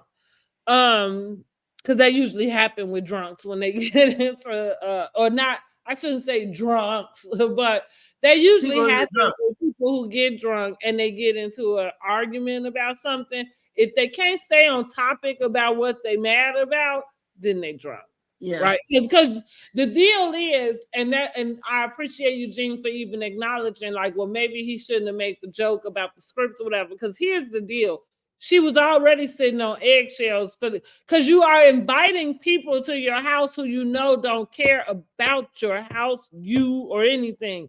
So, which again is like what I'm saying. Why have them there?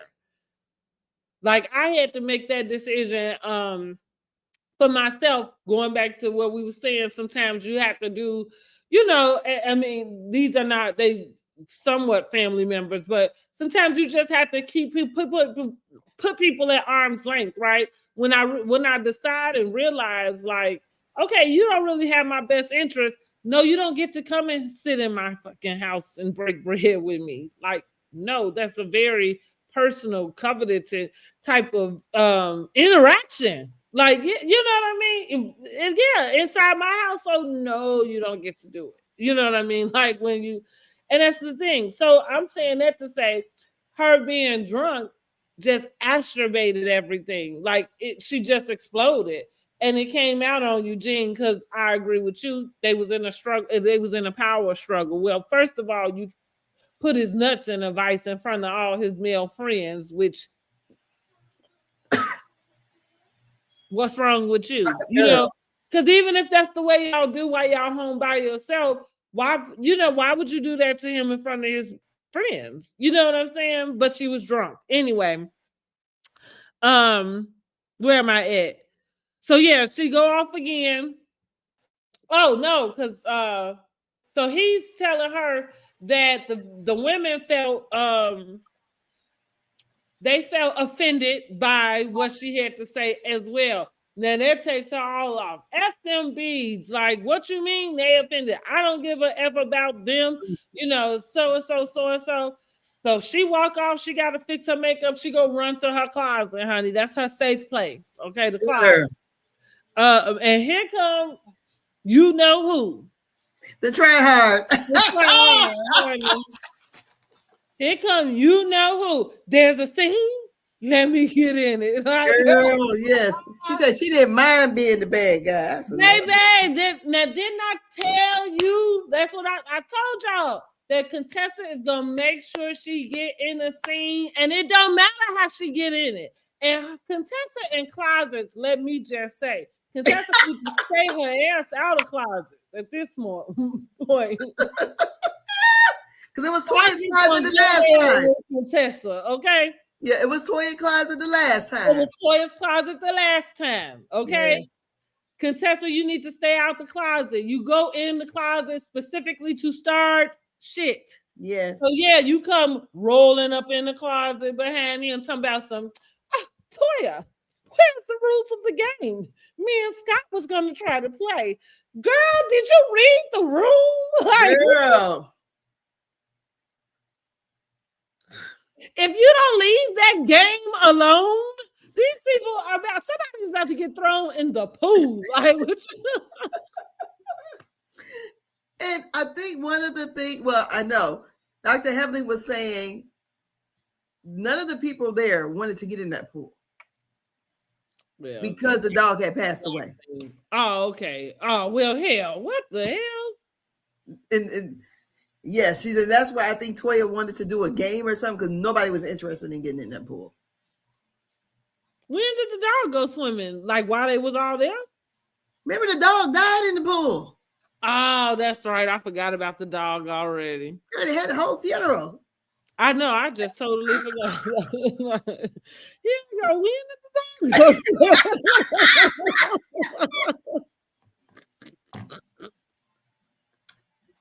go? So, girl, we know what black people get on my damn nerves. Black people get on my nerves. Listen, that dog didn't have to die in that pool. They wasn't gonna be in that pool no damn way. No pool party had they been two that they got into the pool. No. That's right. Okay, that's her friend. Right. Like that's why I say they wasn't gonna get in no pool. It don't matter. So yeah, Toya's in the closet talking to Contessa. Shit started Contessa. Kick it off. Try hard. I'll tell anybody what they need to know except for my husband. That's the only one I can't talk to about my feelings. Telling Contessa how she wanted Mimi and Heavenly to leave. She felt like they didn't have her back. They was talking about her. And that's what I mean. Like that, I was like, that's how I felt like. I said, Toya drunk. Because I didn't associate what you just did to Eugene out there with having anything to do with Mimi or fucking Heavenly. Okay. Girl, so they was watching her like they was watching TV. Right. Well, But shit, you giving us a show. Right. Like, you giving a whole damn show and you mad because we watching. In disbelief, mind you. Okay. Like, is this happening? Exactly. And so Contessa stands up like, you want me to tell her? Because I don't mind telling her. And we know, Contessa, I feel like it was two things. Because you can't wait to have something to be able to go and, hold over that lady's head. But also, you need your moment in the scene. Because up until that moment, we didn't realize she was there, right? Yeah. So Toya say, "No, I'm gonna go talk to my husband." That's what she say. So, honey, she proceeds to go out to the back to the pool, and then cuss everybody out, honey. The whole damn lot of them. Everybody, like, that's again how you know she was drunk. And listen, I had my moments, so I've done something maybe similar. Girl, Even in 100, I try even the interviews. But even the interviews she's done after, she still is blaming Dr. Heavenly. No, F that. Because I don't know how you got from one place to the next place. Dr. Heavenly didn't start none of that. Right? But the reason why I'm thinking she, going back to why I said she focused on Dr. Heavenly, is because that was already your issue while you was inviting these people. See, that was the key, was that you wasn't supposed to invite them. That's it, and that's that. But you did, and you lashed out like that. That's what that was. That was, you lashed out on every fucking body. Because remember when Dr. Heavenly arrived to her house, she asked Dr. Heavenly, "Are you still mad at me?" Mm-hmm. She's like, "No." Mm-hmm. And the thing is too, I think Toya started the shit. To me, Toya does the same shit. Just like when they was down there at the dude ranch, she started all that shit. It went all the way left, and she got mad at everybody else. You brought the shit. I agree. So, and she instigates shit. She called people fake all the time. So when somebody says something, and I like Quad said, when you go to somebody else's house, I said, because if this would have been a cast trip, it'd been different. But we at her house, and you decide to cuss everybody else out. Girl, I'd have left way before that. Well, that's what I'm about to say. Shit, what old girl say and what's love got to do with it? You ain't got to tell me for once. You wouldn't even have to get it out your mouth, because by the time you got ready to tell whoever they had to leave, the door would have been closing behind on my ass. Okay. So when Dr. Heavenly said, "I'm about to go," you ain't got to tell me. You ain't got to tell me. You go get my fake purse. And I'm out of here, like, and also, and I'm this girl, like, because I'm petty too. You put me out your house, don't you dare think I'm coming back. Yes. I won't ever be back. No. Promise that. Mm-hmm. Like, shit, promise that. But all right, like, you try to be on your best behavior when you in people's houses, because you step out of line, you up out of here. Mm-hmm.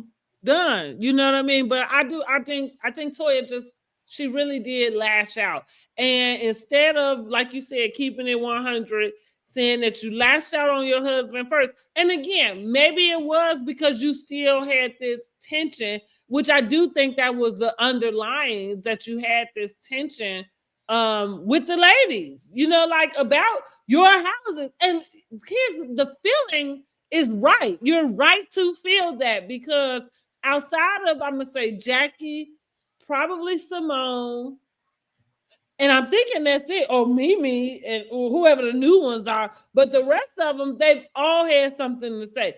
Even right down to Anila. Y'all got mad at them for showing up as movers to the costume party. Yes. And remember, she moved because Anila built a bigger house than hers. So that's why they packed up and moved. Yeah. And see, you in right. Yes, but you in a competition with the wrong person. Then she got mad. Was it at Cecil or something for laughing, or it was Eugene that was mad about him for laughing at it? And like you said, it was funny. funny and true, because the best kind of jokes really do have a tinge of truth to them. So it goes back to what I'm saying, like moving 5 times in the time frame that you did. I don't give a damn how much money you got. It don't feel like that's stable. It's like, who y'all running from? Right? Like Dr. Heavenly says, it looks like the last, not the house before that, but the house. To keep it all in perspective. But even that, like as much as somebody could take that as shade, maybe she was being shady. Or maybe that was the truth. You know what I'm saying? Like the God honest truth. And it's not me that's making it shady. It's your shady ass moves. Girl. Because y'all do move like y'all in witness protection. Girl. The only reason I can't even understand is because we can see y'all. Yeah, right. I don't understand why Eugene lets Toya do that. See, I mean, because like somebody should be like, no, wait a minute now. I think it's the age-old thing about she got somebody who want her more than she want him. True. Okay. So yeah. That's the only reason why she can talk to him like he's less than a human. Well, I'm gonna tell you this. What Dr. Heavenly said, and what I said also too. I'm like, women is watching that. You know, a lot of women been saying, because Dr. Eugene is not a bad looking guy. You know, he's square. He's goofy as hell, but yeah, but he like, you know, and I'm pretty sure that a lot of women would be younger because she's older than Dr. Eugene, prettier, that would get with him and would treat him better. So I think at times when you put out this, you know, like, I'm just gonna just treat him like shit, because that's what it seems like. I'm just treating him like shit. He gonna deal with it, and then work the man to death. So I just feel like, girl, you better watch it. Beauty only lasts for so long. I mean, I guess she feeling like she got it. You know what I mean? Like, so, I mean, I don't see no signs of him getting tired. I don't know. You know, people gonna only take so much public humiliation too. It's a lot. Like we said, like with Toya, like, I don't know. She should. I am disappointed in the way she spoke to him. And like I said, even if, because like she was telling him, like she's feeling like that's their marriage. Their marriage works good. She's like, I felt like she started to blame Heavenly because she was talking about, I'm tired of everybody acting like, you know, our marriage is something different. I ain't seen no, outside of maybe Quad on the verge of their divorce talking to Gregory, you know what I mean? Like, I ain't seen none of them other women talk that way to their husbands at all. You know what I'm saying? And even in my real life, if I was with somebody who spoke that way to their husband, it would make me uncomfortable. Yeah. In real life. Like, I don't want to hear anybody talking to somebody degrading in that way. Like, excuse you? You know what I'm saying? He's doing a lot to make you comfortable, honey. Yeah, right, exactly. He's a good damn man. He was running around, like, not taking care of his business, doing some other shit, honey. I'd be like, dude, talk to the bum how you need to. You know what I'm saying? You keep talking to him like he work at Taco Bell some damn where. Right. Yeah, and I was disappointed in that. I was disappointed that she couldn't stay focused and acknowledge that she twisted that around and made it something that Heavenly and Mimi did to attack her marriage. And so that's how she proceeded to go out and cuss everybody else out, telling them that they don't have her back in her marriage. And it was a whole bunch of other stuff I can't even remember because everybody was sitting there just looking, honey. Who could say anything? And then she came on back in, and then the women all coddled her.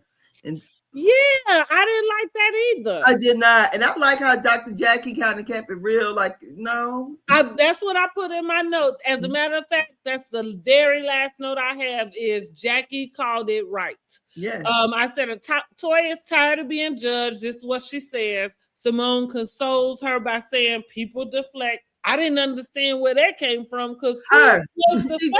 She deflected. Toya did. Okay, right, yeah. Shit. It's deflecting. And then that's what I put. I'm confused because I'm not sure how this turned into Heavenly did something wrong. Listen, Heavenly not my favorite person in the book, but I just call it spade a spade. And Heavenly didn't do anything. Heavenly told you right when she said, when you talk to your husband the way you did, she said, don't talk to him. You shouldn't talk to him like that. I didn't see nothing wrong with that. No, you shouldn't. Mm-hmm. And like, again, I'm going to reiterate, especially in front of his peers. Yeah. The hell is wrong with you? Girl. You want somebody to respect him, but you can't show him no respect. Exactly. Girl. You know, I think I was disappointed in Toya. And I think Toya needs some counseling. She needs to put that damn tequila down and get and get somebody on the line to help her with even whatever that validation thing is. Because you're not even in a group where you have to prove yourself. I can understand her, that was and that's why she's going to that first season, her and Mariah getting into that fight. That was something that she was holding on to, and that's probably what she's still holding on to, is not feeling like she's good enough for Eugene. Or not her not feeling that way, but feeling like other people think that. Oh yeah, she's probably looked at, or maybe, even that's why she and I wonder materialistic. Huh? I wonder if it's his family. That was I think it's her own inner thing. She's from Detroit, probably from the hood in Detroit, and it's something she has to work out within her, because you don't have to prove nothing to these ladies, right? And you don't have anything to prove to anyone, though. In the group, so if you want to just made it out of whatever, whatever it is that you obtain, whatever you have. You are in a circle of people that can obtain and have the same thing. Y'all on the even. She said that they jealous. They're probably jealous. Who? Because she was talking to the man about the bags, and she's doing the Kelly bag and whatever, and the women probably are jealous. I'm like, what the fuck? But I'm going, and the Kelly bag, that feels like that's just to say that you did something, because it goes back to what I'm saying. Who are you even selling? You're not going to sell it to your friends. They don't even carry the bag. Who's buying this bag? Your fans? Yeah. Do you know who your fans are? There you go with being out of touch. Girl, you had to see the video. I mean, the interview she's doing. Girl, you would think. What'd you say? The whole damn interview. Girl, you would think that this bitch is. Lord forgive me. You would think she on Hollywood Housewives. You would think that her husband is some big time cosmetic surgeon. He ain't even an anesthesiologist like Anila husband. Right. Because those surgeons and anesthesiologists make good money. And the good thing with anesthesiologists is their schedules are different, because they ain't got to be there that long. Exactly. He don't even have his own practice like Dr. Jackie or Dr. Simone or Dr. Heavenly. That's what Dr. Heavenly is like. Well, I might go ahead and look at it, even though I don't need to. But she needs to. He's did like two of them. One with Entertainment Tonight, and the other one with somebody, the Tia, whoever, whatever. But she's talking about the one was with the purses, and the other one is the guy is Entertainment Tonight. They're in her closet, and she's talking. I was like, oh Lord. Who does Hermes even think that Toya from Married to Medicine?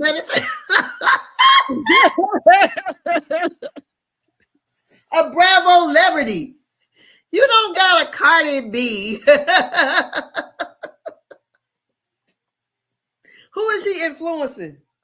That's my point. Like, who is buying the bag? Like that. Like, who's buying the bag? Nobody I know anyway. Shit. So I don't even. Who can afford it? Yeah, right. That's and the ones who do don't choose to spend their money there. You know what I mean? Yeah. with them. If I buy something from Hermes, it'll be one of their blankets. It'll be made from the plateware. I like the plate. Yeah. Like stuff like that you could, and not to say I understand, like I was talking to a friend of mine about luxury bags and stuff. I understand it. You know what I mean? I like to say I'm a bag and shoe girl. And so I get that some of those things can be investments, right? Or investment pieces. But the second part too is that like I'm saying, like how many of one thing do you need? You know, so if it's a Birkin, like, do you really need 10 Birkins? Like, I don't understand. I just better not hear about Toya and Eugene like Wendy and Happy Eddie. Now listen, now that you got a point with that. And it's safe to say that I think they might be all right. Because like even with their tax debt, that was kind of the most normal thing, which because and I took up for them during that time frame when everybody was kind of getting down on them, like, oh, you owe taxes. It's like, okay, they owe taxes. You know, the bad thing about taxes is whatever they say you owe, which you said you got another way, but I'm like, shit, it feel like whatever they say you owe, you just owe them. Like, I don't know. Well, you're true. I guess all these other doctors, they owe taxes too. They pay them. Like they didn't pay theirs. That's not so unnormal. You know they should have did like quarterly taxes. That's what they didn't do.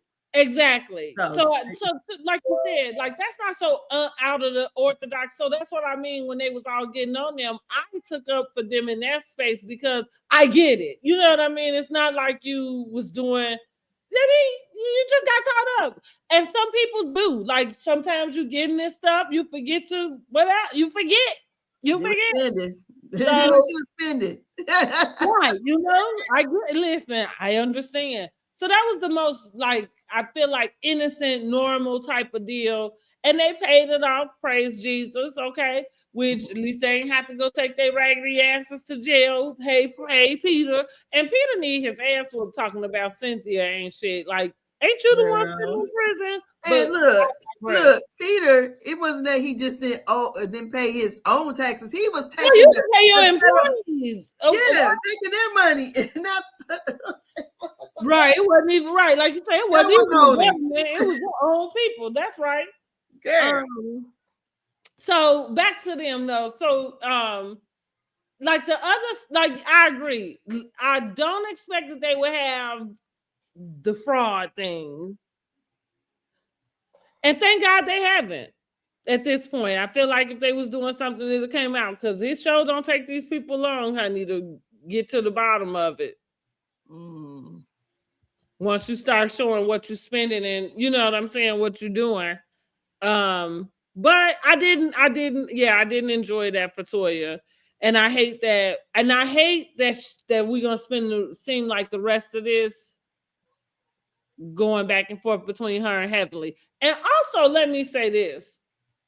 Let me give Heavenly these props because I thought, how weird is it that y'all still sitting in this closet having yet another conversation about Heavenly and what she had to say about anybody? Because that's the conversation Contessa gonna always be present for, right? Because she need for whoever to be on her side about it. Running it down on Heavenly. But here's the thing, I'm thinking, well, she ain't did nothing this season at all.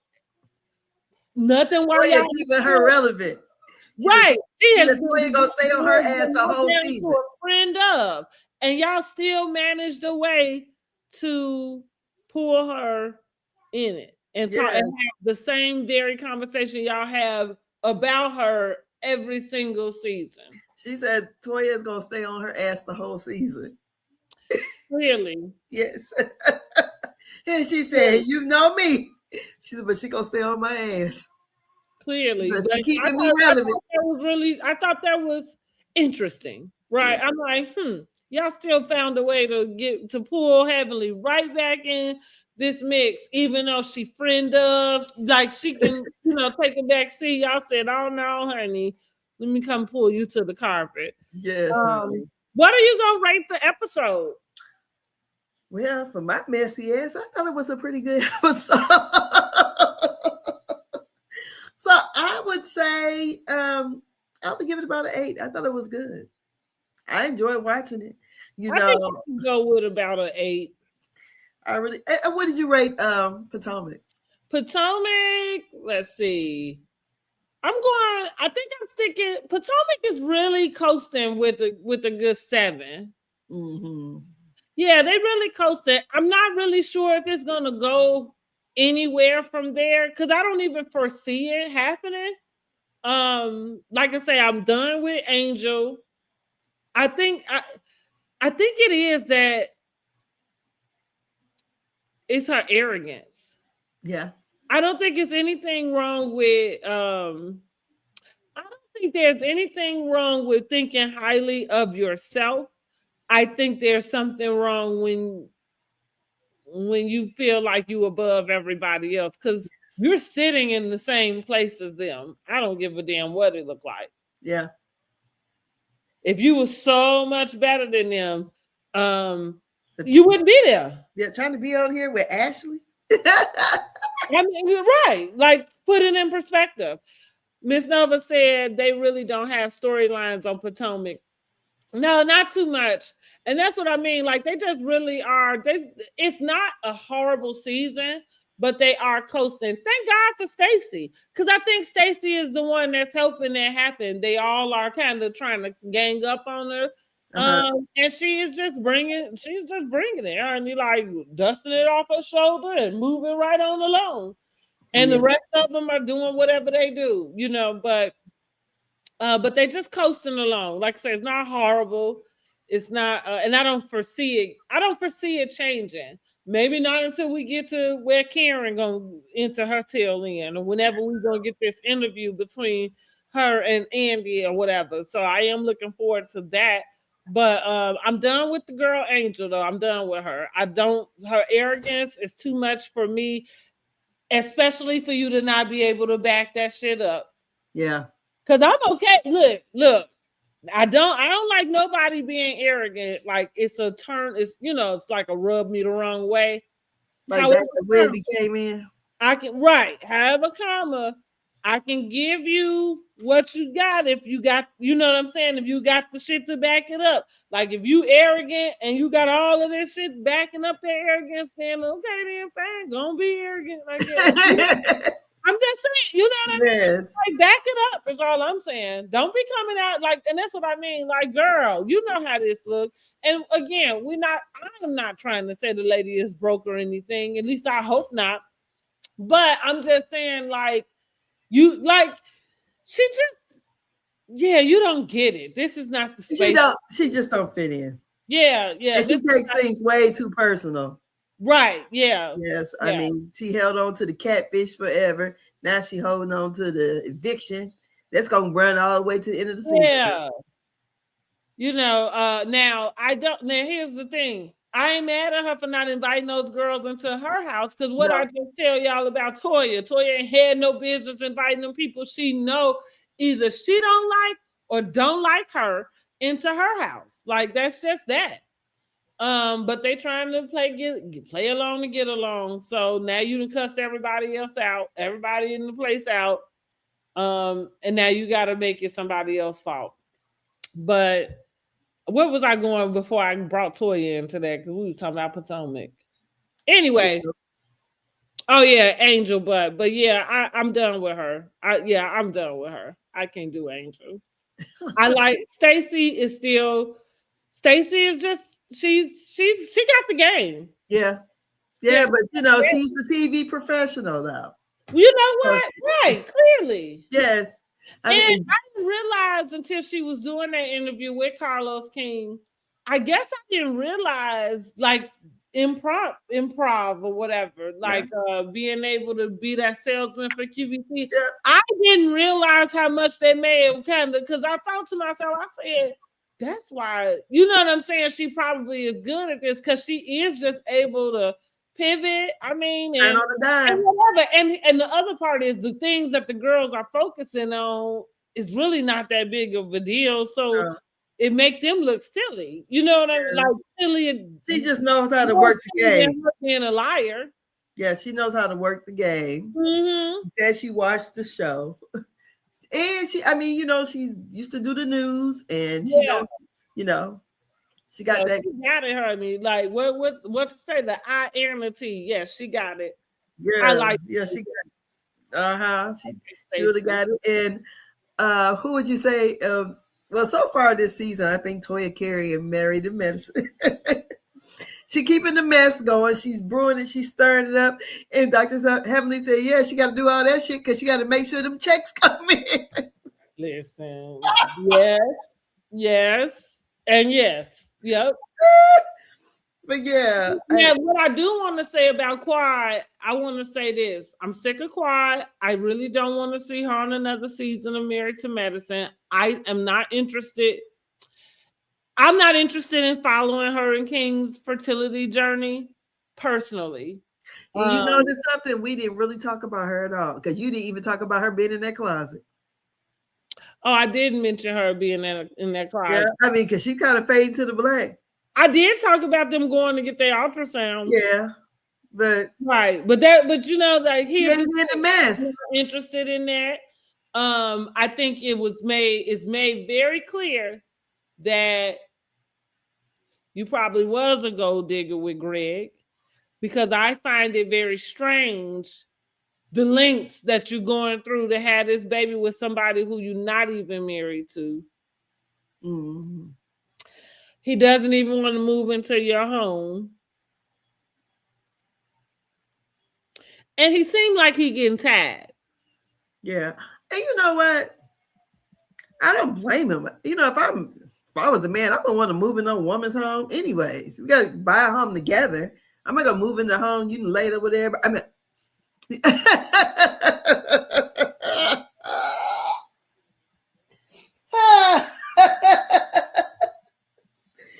way I would not have did what Sweet Tea did either. Hell no. Right. No. But you know, that's but I don't blame him. You know, he didn't even like Greg. No, she clearly didn't like him. Because that is, you was ready to have a baby. That was when you were supposed to have been wanting to do it. But but I like I say, I find it just and again, I don't know what anybody would call it, because as a female, you know, my kids grown, I done had kids. I'm just not interested in watching somebody over over 40, go on this journey to have babies. Not because I don't like, I don't, fine, if you want to have them, go have them. But I don't want to get invested in all of this extracurricular stuff you got going on. Like I said, I'm not sure why you got to go all the way over to Ghana, but your man getting tired of it. Yeah, but look, don't it seem like her scenes is filler scenes? Yes, they are. Yeah, I mean, ain't nothing even happening with you and this guy. That's what I mean. Like, that's why I'm saying, like, and ultimately, I'm not interested. Like, pass me by. Yeah, because I'm like, out the group chat. Because the people we're talking about so far, really, Dr. Heavenly, Toya, Dr. Simone. Oh, and Dr. Contessa, when she backflip her ass in the scene, because she gonna make it. she gonna get in the scene one way or another. I don't know what Quad's gonna do, but it just seems like she's kind of fading to the black. I feel like it's that way with her every season. I'm not sure why they keep bringing her back. I don't know, because she ain't. It don't seem like, you know how they get in there. She ain't getting in it. It don't seem like to me. But yeah. But I thought the episode was pretty good though. But yeah. Yep. All right. Well, that concludes our review for Real Housewives of Potomac and Married to Medicine. We are going to do Love and Marriage Huntsville tomorrow. What's tomorrow, Tuesday? Mm-hmm. Yeah, we could get that over with. Yeah. Okay, so we will do Love and Marriage Huntsville. And real quick, I got a scene today of old episode of Love and Marriage Huntsville, and so forgot that Destiny, I don't know if she actually sold her the home, because that was the home that Mel ended up moving in, but Destiny is the one that showed her the house when she was. Okay, she was the realtor. Oh, okay. So look, that came up on my TikTok earlier, and I thought, okay, look, that's what I said. Thanks for going back and forth. I sure forgot, honey. Exactly. Yeah. Sure forgot. Listen, because she's such an afterthought. But we don't talk about that. Messy ass. Messy. Well, right. What else she gonna do? The bone carrier, honey. Collector and carrier. And then be like, I don't know why it's happening. Right. Girl, come on. Yeah. Why, no, I don't know why I'm in the middle. That's what she is. Girl. In the middle. Well, why are you in the middle? Because you're talking too motherfucking much. Mm-hmm. Yes, okay then. Well, we'll be back tomorrow. Same bat channel. Yep. Same bat time. Same bat time. Make sure y'all like the video, subscribe to the channel. And we will see y'all tomorrow. Bye-bye.